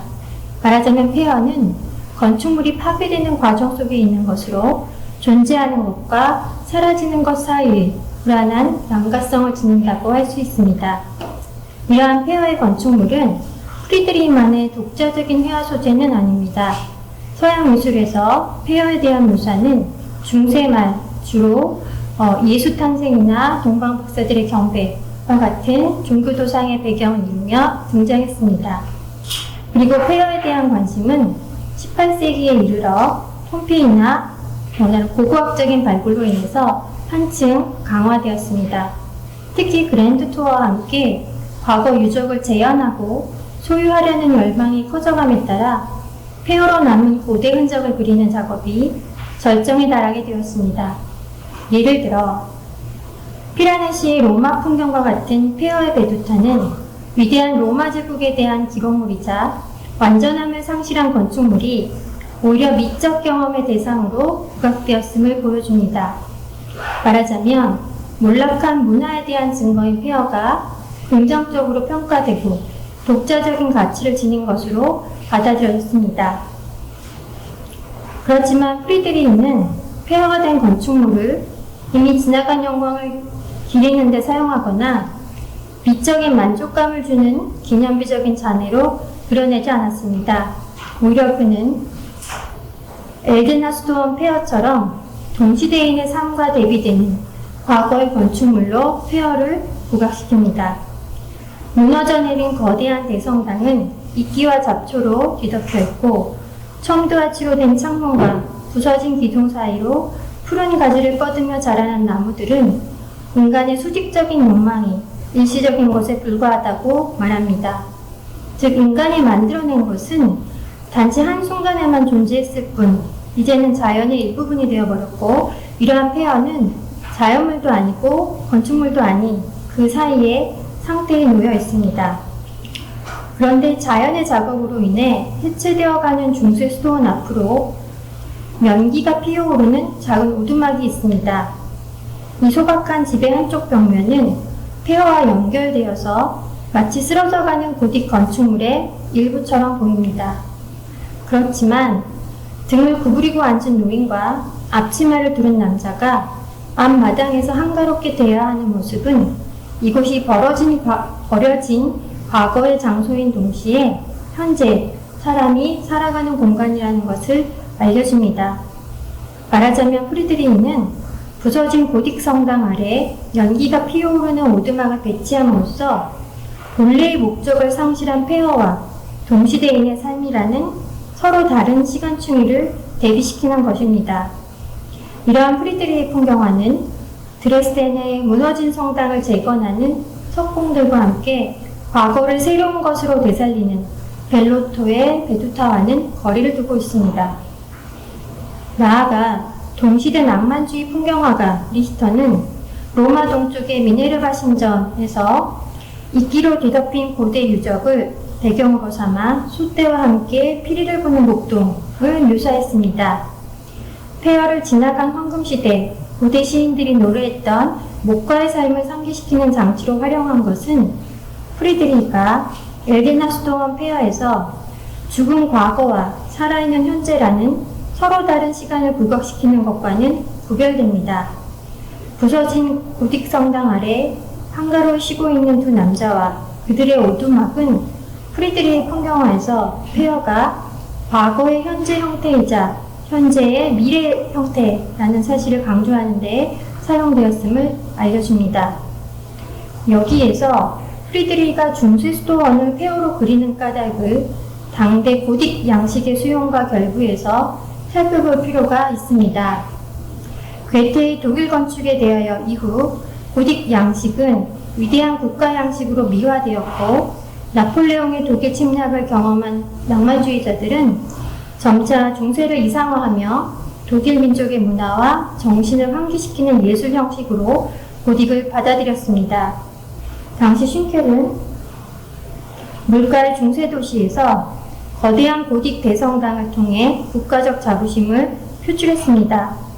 먹구름이 가득한 하늘 아래 장엄하게 솟아오른 고딕 성당은 신성 로마 제국의 독수리가 그려진 흰 깃발을 펄럭이고, 이곳을 향해 가는 화려한 군주의 행렬은 시민의 열렬한 환호를 받고 있습니다.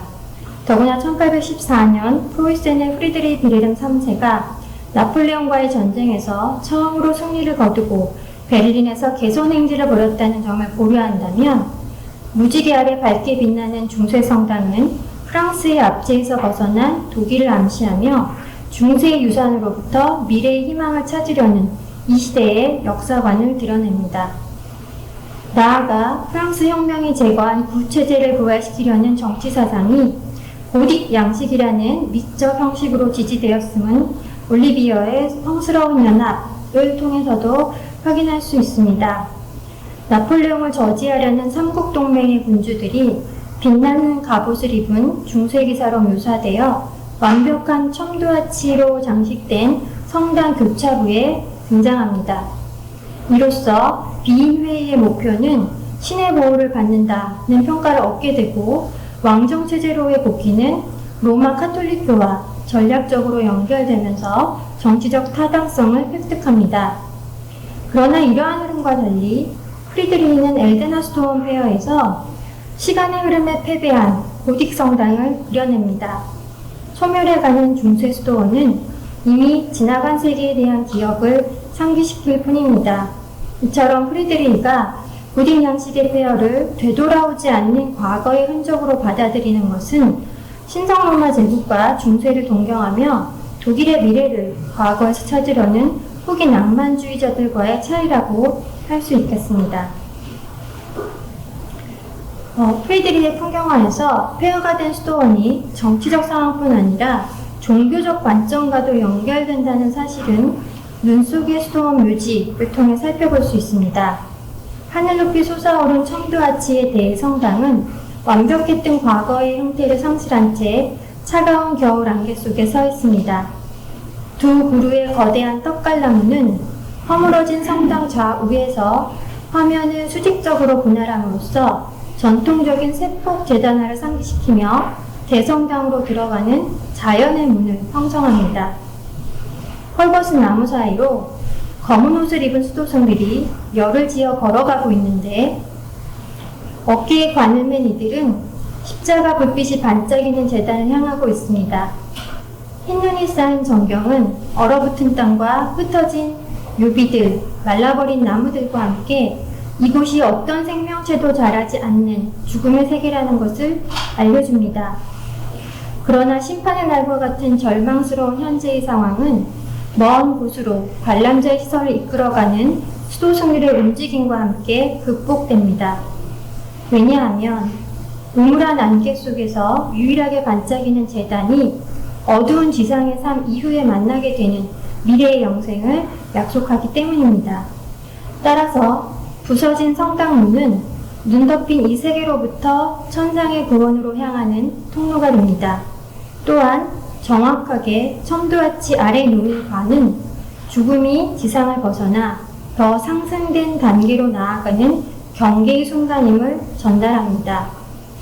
죽음과 문은 풍경화를 바라보는 관람자에게 정경의 지금 여기로부터 먼 미래로의 이동을 야기하는 심리적이고 사상적인 유의도구가 되는 것입니다. 이런 점에서 프리드리히가 현재와 미래, 삶과 죽음, 구원과 부활로의 전이가 이루어지는 경계지를 폐허로 제시한 이유를 짚어볼 수가 있습니다. 즉, 끊임없이 허물어져가는 건축물의 상태가 변화라는 의미를 전달하는 데에 가장 적합했기 때문일 것입니다. 그런데 프리드리히 풍경화에서 중세성당이 폐허가 아닌 완전한 형태로 등장하는 경우가 있습니다. 예를 들어 산속의 십자가에서는 완벽한 고딕 양식의 서특 파사드가 안개 속의 모습을 드러냅니다. 그리고 전나무로 가려진 하단부로 인해 지상의 건축물이라기보다 하늘에 떠오른 비현실적인 신의 정당처럼 보입니다. 더욱이 전나무의 정수리와 교회 첨탑이 대칭을 이루면서 고딕 성당은 마치 돌로 만들어진 또 다른 전나무의 숲으로 변해가는 듯합니다. 그 앞으로 전경의 바위 사이에 세워진 십자가는 환영과 같은 성당의 중심축을 이루며 하늘의 건축물을 땅 위에서 대체합니다. 이와 같이 프리드리히는 자연과 종교 건축을 일치시키고 십자가로 이를 대변함으로써 풍경화를 종교화로 만들어갑니다. 이러한 태도는 그와 교류했던 신학자 슐라이어마거가 종교는 유일신 하나님의 무한한 자연 안에 살고 있다고 주장한 자연 종교를 상기시킵니다. 그러므로 프리드리히 풍경화에서 고딕 성당이 지상의 가치를 벗어나 영적인 구원지로 묘사될 때에는 영원히 소멸하지 않는 그런 형태로 제시된다는 사실을 지적할 수 있습니다. 말하자면 프리드리히에게 신앙심 그 자체는 비역사적인 것, 변하지 않는 것이지만 종교가 인간을 지배했던 중세시대는 이미 쇠퇴한 역사의 한 시기인 것입니다. 에데나 스톤 페어가 말하는 것처럼 다시 돌아오지 않는 과거일 뿐입니다. 무엇보다 프리드리히 페어가 현재를 성찰하고 미래의 질서로 이끄는 화면 요소라는 점은 후텐의 무덤에서 두드러집니다. 허물어진 고딕 성당의 길고 뾰족한 창문 사이로 저녁 노을이 스며드는 가운데 장검이 된 남성이 말없이 석관을 바라보고 있습니다. 챙이 없는 검은 우단 모자를 쓰고 옛 독일 복장을 한 그는 나폴레옹에 대항하는 의용군 위초부 사냥꾼의 일원으로 해방전쟁 시기에 독일인들의 민주국가에 대한 열망을 대변합니다. 특히 석관 위의 투구조각상 받침에는 후텐의 이름이 쓰여 있는데 이로 인해 동시대의 정치적 상황은 독일의 과거사에 대한 거울상이 됩니다. 왜냐하면 후텐은 종교개혁을 주도한 루터를 지지하며 강력한 황제국가를 거부한 인물이었기 때문에 독일의 자유주의자들은 로마 카톨릭 교회와 왕정 복구에 저항하는 자신들의 입장을 후텐과 연결해서 역사적 정당성을 얻고자 했습니다. 더욱이 프리드리히는 석관 정면에 나폴레옹의 독일 침략과 빈 체제에 반대하는 인물들의 이름을 나열했는데 1813년이라는 연도는 나폴레옹에 대해 독일의 해방전쟁이 승리를 거두기 시작한 시점으로서 조국의 자유를 위해 희생한 인물과 후텐을 동일시하려는 의도를 읽어내게 만듭니다. 따라서 후텐의 사망 300주년을 기념하여 제작된 이 작품은 자유주의 혁명을 억압하는 카르스바트 조약이 1819년에 체결된 상황 하에서 프리드리히가 두 번째 종교개혁과 자유주의 혁명을 기다린다는 점을 유추하게 만듭니다. 그리고 변혁에 대한 기대는 후텐의 석관을 바라보며 내적으로 침잠하고 있는 인물보다도 그를 둘러싼 고딕 성당의 폐허를 통해 강화됩니다. 정경의 날카로운 엉겅퀴와 죽은 관목은 고통스럽고 황폐한 현재를 보여주지만 후텐의 석관 주변으로는 어린 참나무가 싱싱하게 자라나 일몰의 빛을 받고 있습니다. 더욱이 하늘로 열린 성당의 윗부분에는 소나무가 무성한 잎을 늘어뜨린 채 마치 오래전부터 벽에 뿌리를 내리고 살아왔다는 듯 화면을 가득 채우고 있습니다. 그러므로 지금 선동자를 감옥처럼 둘러싸고 있는 고딕 성당이 최종적으로 무너지게 된다면 그것은 외부의 어떤 물리적인 힘보다도 자연의 성장에 의해 이루어질 것입니다. 폐허를 둘러싼 황혼이 어두운 밤을 지나 아침에 태양으로 다시 떠오르는 것처럼 폐허로 대변되는 과거의 시간은 사라져가는 역사의 일부분이며 지나간 제도를 극복하는 새로운 세계의 자리를 내주어야만 합니다.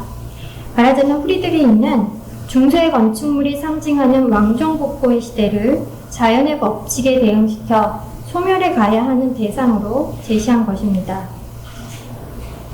프리드리히가 탄생과 성장, 몰락이라는 자연의 흐름 속에서 인간의 삶과 역사, 문명의 단계적 변화를 전달하기 위해 폐허를 삽입한다는 사실은 그가 반복적으로 제작한 계절 연작을 통해서도 밝혀볼 수 있습니다. 1803년에 제작된 겨울은 폐허가 된 고딕 성당을 배경으로 지팡이를 짚은 노인이 열린 무덤가에 앉아 있습니다. 뼈대만 남은 중세 성당은 죽음과 몰락에 대한 기호이지만 바다 위의 만월과 함께 새로운 삶으로 가는 구원의 통로를 상징합니다. 프리드리히가 계절의 종결점인 겨울과 건축물의 소멸인 폐허를 연결하면서 변화의 개념을 자극하는 것은 동시대 올리비아가 제작한 잘스부르크와 베르크테스가든의 7지역을 비교해 볼 때 더 분명해집니다. 세례부터 죽음까지 인간의 삶을 일주일에 걸쳐 묘사한 이 석판화 연작에는 당시 잘 알려진 아름다운 여행지가 풍경으로 등장할 뿐 프리드리히 계절 연작에서와 같이 자연과 인간, 역사의 과정을 상기시키는 건축적 전환이 나타나지 않습니다. 따라서 프리드리히에게 겨울의 폐허는 현존하는 것과 소멸하는 것 사이의 변증법을 통해 삶과 죽음을 동시적으로 나타낼 수 있는 그런 회화적 요소였으며 고통스러운 현재를 떠나 더 밝은 미래로 나아가는 시선을 내재한 건축물이라는 사실을 다시 한번 확인할 수 있습니다. 따라서 프리드리히에게 겨울의 폐허는 현존하는 것과 소멸하는 것 사이의 변증법을 통해 삶과 죽음을 동시적으로 나타낼 수 있는 회화적 요소였으며 고통스러운 현재를 떠나 더 밝은 미래로 나아가는 시선을 내재한 건축물이라는 사실을 다시 한번 확인할 수 있습니다. 마감형어를 읽겠습니다. 프리드리히는 작품 활동 초기부터 엘게나 스토운과 같은 고딕 폐허에 주목했고 사라져가는 건축물의 잔재를 황량한 대지와 헐벗은 나무, 얼어붙은 겨울 무덤 등과 함께 조합했습니다.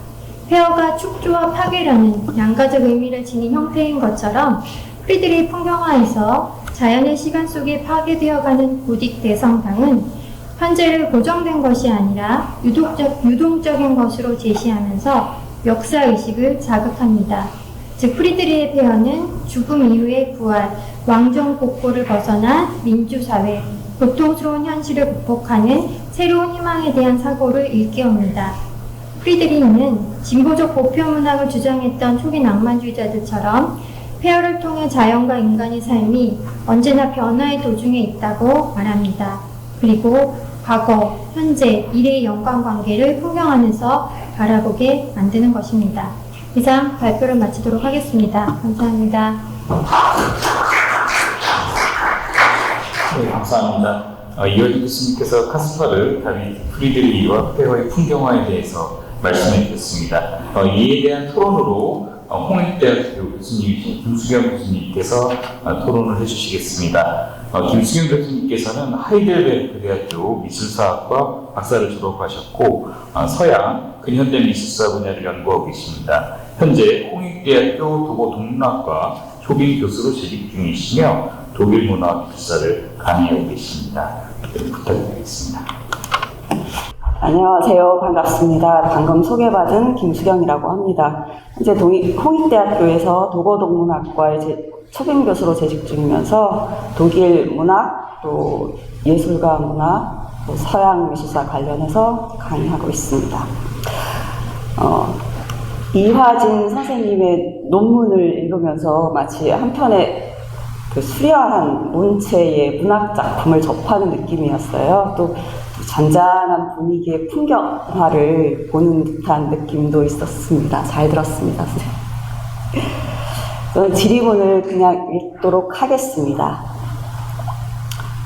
논문 카스파 다비드 프리드리히와 폐허의 풍경화는 폐허가 죽음 이후의 부활, 왕정복거를 벗어난 민주사회에 고통스러운 현실을 극복하는 새로운 희망으로서 암시된다고 정연하게 설명하고 있습니다.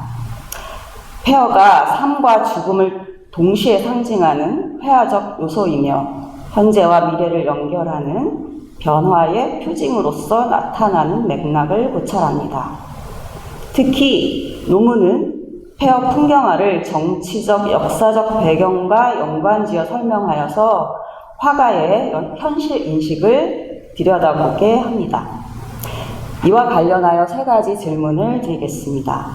첫 번째 질문입니다. 작품 후텐의 무덤에 관한 것입니다. 이 작품이 흥미로운데요. 프리드리히는 폐허가 된 고딕 성당을 통해 과거의 권력과 욕망은 사라져버리는 일시적인 것으로 그렸다고 하셨습니다. 달리 말해 독일이 중세 신성 로마 제국의 주역으로서 누린 영광은 소멸한 것으로 봉건적 부채제는 몰락하는 것으로 그렸다는 뜻입니다. 이와는 반대로 후텐의 무덤에서는 프리드리히가 석관에 나폴레옹 침략과 빈 체제를 반대하는 선동자들의 이름을 새김으로써 독일 자족과 자유주의를 옹호하고 반동적 왕정 체제를 비판하는 화가 입장을 드러냅니다. 프로테스탄트자이자 경건주의자였던 프리드리히 신념과 더불어서 잘 이해가 되는 부분입니다. 그런데 이 지점에서 좀 궁금한 부분이 생겼는데요. 후텐의 무덤에서 화가는 엄혹한 사회 분위기에도 불구하고 반체제적 성향을 드러낸 것으로 보이는데 본문에서 선생님께서는 다른 관점도 제시하고 계십니다. 선동자들을 가둔 감옥으로 비유되는 성당 벽의 해체가 외부의 물리적인 힘보다도 자연의 생장에 의해 이루어질 것이다 라고 설명하십니다. 그러니까 프리드리히의 정치관은 변혁보다는 자연의 순리에 기대는 어찌 보면 소극적이고 현실 도피적인 관념에 가깝다고 볼 수도 있을까요? 이에 관해 발표자님의 생각을 듣고 싶습니다. 덧붙여 프리드리히가 후텐의 사망 300주년을 기념한 작품이라고 했는데 후텐의 무덤이 개인적으로 제작한 것인지 아니면 주문을 받았거나 특정 집단을 위해 그린 것인지 제작 배경에 얽힌 이야기를 알고 계신다면 말씀 부탁드립니다. 두 번째 질문입니다. 초기 낭만주의 문학과의 관계를 부연 설명해 주시면 좋겠습니다. 본문에서 말미에 짧게 언급하신 진보적 보편문학이란 무엇이며 이를 주창한 낭만주의 심리적 철학자 슐레겔 형제와 프리드리히가 어떤 교류가 있었는지 알고 싶습니다. 슐레겔이 만든 진보적 성격의 문학 잡지 아테네움과 프리드리히의 작품 세계가 교차하는 부분이 있는지 이에 관해 혹시 읽은 사료나 또 발표자님 의견이 따로 있으시면 공유 부탁드립니다. 그리고 1800년대 초 청년 독일 작가들은 독일을 개혁하고 자유주의적 민주주의를 도입하려 했으며 문학을 수단으로 현실에 개입하려는 운동을 펼쳤습니다. 이들은 추방되고 검열되고 금서의 대상이 되기도 했었는데요. 프리드리히가 이들 진보적인 문인과 교감한 부분이 있었는지 궁금합니다. 마지막으로 이거는 연대기적인 질문인데요. 프리드리히가 폐허 풍경화를 그리기 시작한 시점이 언제였는지 궁금합니다. 고딕 성당과 낡은 수도원은 화가 주변에 구체적인 실물을 재현한 것인지 아니면 상상의 산물도 그려냈는지 답변해 주시면 감사하겠습니다. 네, 먼저 제가 논문을 쓰면서 생각하지 못했던 부분과 또 본문에서 설명이 부족했던 그런 지점을 꼼꼼하게 짚어주신 김수경 선생님께 진심으로 감사를 드립니다. 오늘 미흡하나마 제가 질의에 대한 답변을 드리고자 합니다. 제가 근데 답변의 순서를 살짝 바꿨습니다. 그래서 사실은 마지막 질문부터 제가 답변을 드리려고 하거든요. 언제부터 프리드리히가 폐허 풍경을 그렸으며 이제 구체적인 실물인가 아니면 상상인가에 대한 답변입니다. 1973년에 출판된 베르시 출판과 예니 씨의 카탈로그를 살펴보면 1795년경부터 세피아로 폐허 습작이 제작되었고 이후에 지속적으로 나타납니다.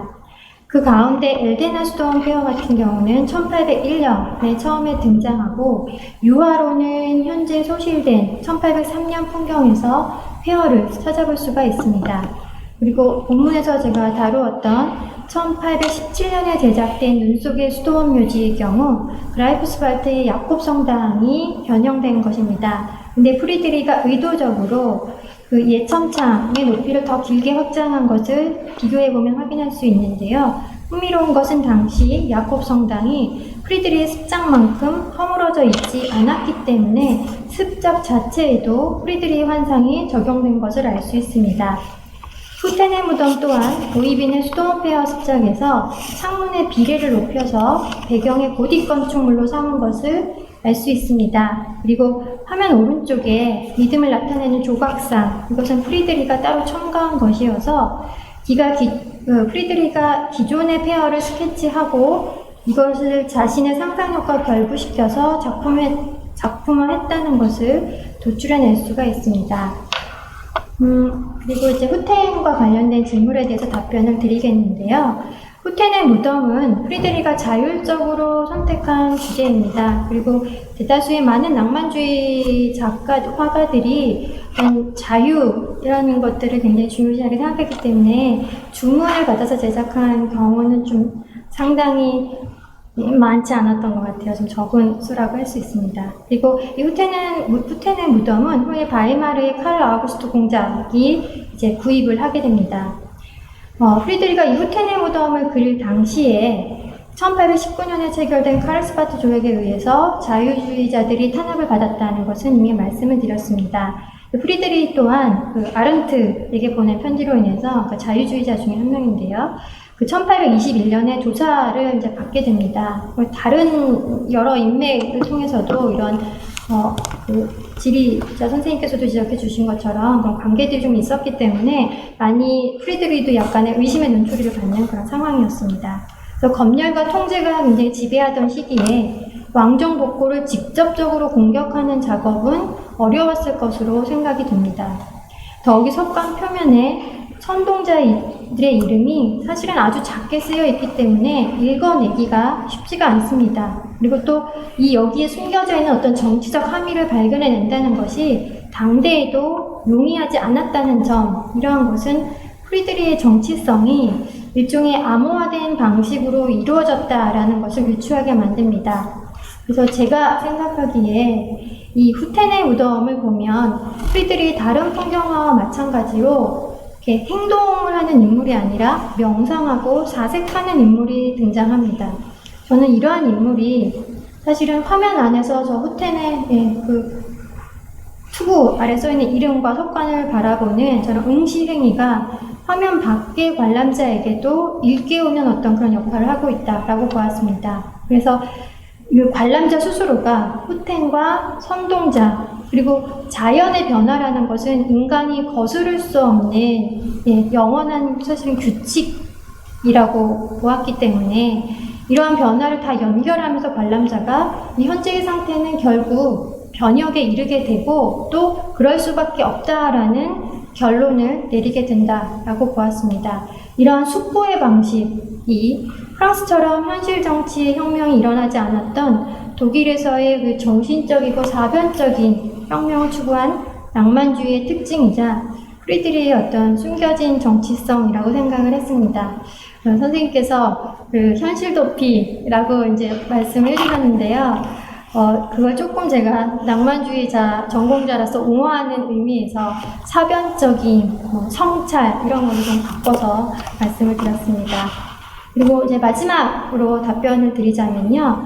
그 초기 낭만주의자들과 프리드리히의 관계 어떻게 되는가?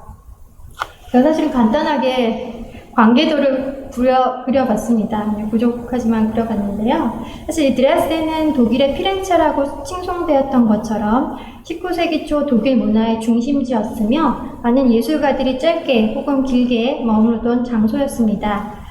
그래서 프리드리 또한 직간접적으로 동시대인들의 사상을 알고 있었을 것으로 여겨집니다. 그래서 예를 들면 지금 간단하게 제가 프리드리 슐레겔과 그 프리드리의 글을 이제 비교를 해놨거든요. 그래서 어떤 주관적인 감정 표현을 예술의 기본 언어로 삼거나 아니면 이 노발리스의 글과도 또 유사한 면을 찾을 수 있는데요. 인간 내면을 중시하는 경향, 사실 노발리스와 프리드리 슐레겔과 또 카스파 다비드 프리드리가 직접 만났다 이런 문헌은 사실 제가 아직은 발견하지 못했지만 간접적으로 얼마든지 그 내용을 알 수 있었고 이런 점들이 프리드리와 낭만주의, 초기 낭만주의 교차 지점을 좀 분명하게 만들어준다라고 생각을 했습니다. 그리고 또 해방전쟁과 자유주의를 촉구한 극작가 중에 클라이스트라고 하는 굉장히 젊은 작가가 있습니다. 1811년에 사망하는 작가인데요. 이 작가와 프리드리가 친분이 있었다고 전해집니다. 그래서 프리드리의 풍경화에 자주 등장하는 이런 참나무들이 클라이스트의 작품에서도 또 동시대에 어떤 독일의 해방을 추구하는 그런 여러 작가들, 문학가들의 작품에서 독일적인 것, 독일 민족 이런 것들을 나타내는 모티브로 문학에서도 많이 쓰였던 것이 저런 참나무라고 할 수 있습니다. 이제 마지막으로 아테네움 단문 116번과 함께 폐허의 그 의미를 찾아보도록 하겠습니다. 제가 지금 그 아테네움의 그 유명한 단장을 말씀을 드리고 싶은데요. 이 프리드리 슐레겔이 낭만주의 문학을 규정하면서 진보적 보편 문학이다라고 이야기를 했습니다. 그러면서 낭만적 문학은 여전히 생성 중에 있으며 언제나 행동 도중에 있어서 결코 완성되지 않는다라는 그런 정의를 내렸습니다. 이러한 규정은 낭만주의 정신의 본질이 과정적인 사유, 즉 완성이 아니라 항상 어떤 도중에 있는 것, 언제나 형성되어가는 것을 추구하기 때문에 궁극적으로는 시간의 흐름 속에 머무른다는 것을 주목하게 만듭니다. 이처럼 완결이 아닌 열린 상태, 멈추지 않고 계속 만들어진다는 생성의 정신은 현재를 고정된 하나의 지점이 아니라 과거와 미래가 포함되는 어떤 과정으로서 주목했다는 것을 알려줍니다. 이런 점에서 저는 프리드리히 폐허를 진보적 보편문학에 비유해서 언급을 했던 것입니다. 즉, 그 폐허가 된 고딕 성당이 정치적으로 사라져야 하는 사회 질서를 상징하면서 현재로부터 미래로의 변화를 목적으로 하는 어떤 그런 경계의 건축물이라고 할 수 있는데요. 그뿐 아니라 지상의 얽매인 현실로부터 영생을 찾는 어떤 미래로의 통로가 되면서 앞으로 인간이 도달해야 되는 어떤 삶의 방향을 또 이런 폐허가, 그 고딕 성당 폐허가 제시한다고 보았습니다. 따라서 프리드리히의 폐허는 생성과 소멸을 모두 보여주며 시간의 흐름에 대해 근본적으로 성찰하게 만드는 도구입니다. 저는 프리드리히가 건축물의 파편인 폐허를 통해 자연과 인간 그리고 세계 시간이 언제나 도중에 있음을 전달함으로써 그의 풍경화가 현실을 끊임없는 역동성 안에서 파악한 어떤 시각적인 의미에서의 진보적 보편 문학이라고 생각을 했던 것입니다. 네, 이상 답변을 마치도록 하겠습니다. 감사합니다.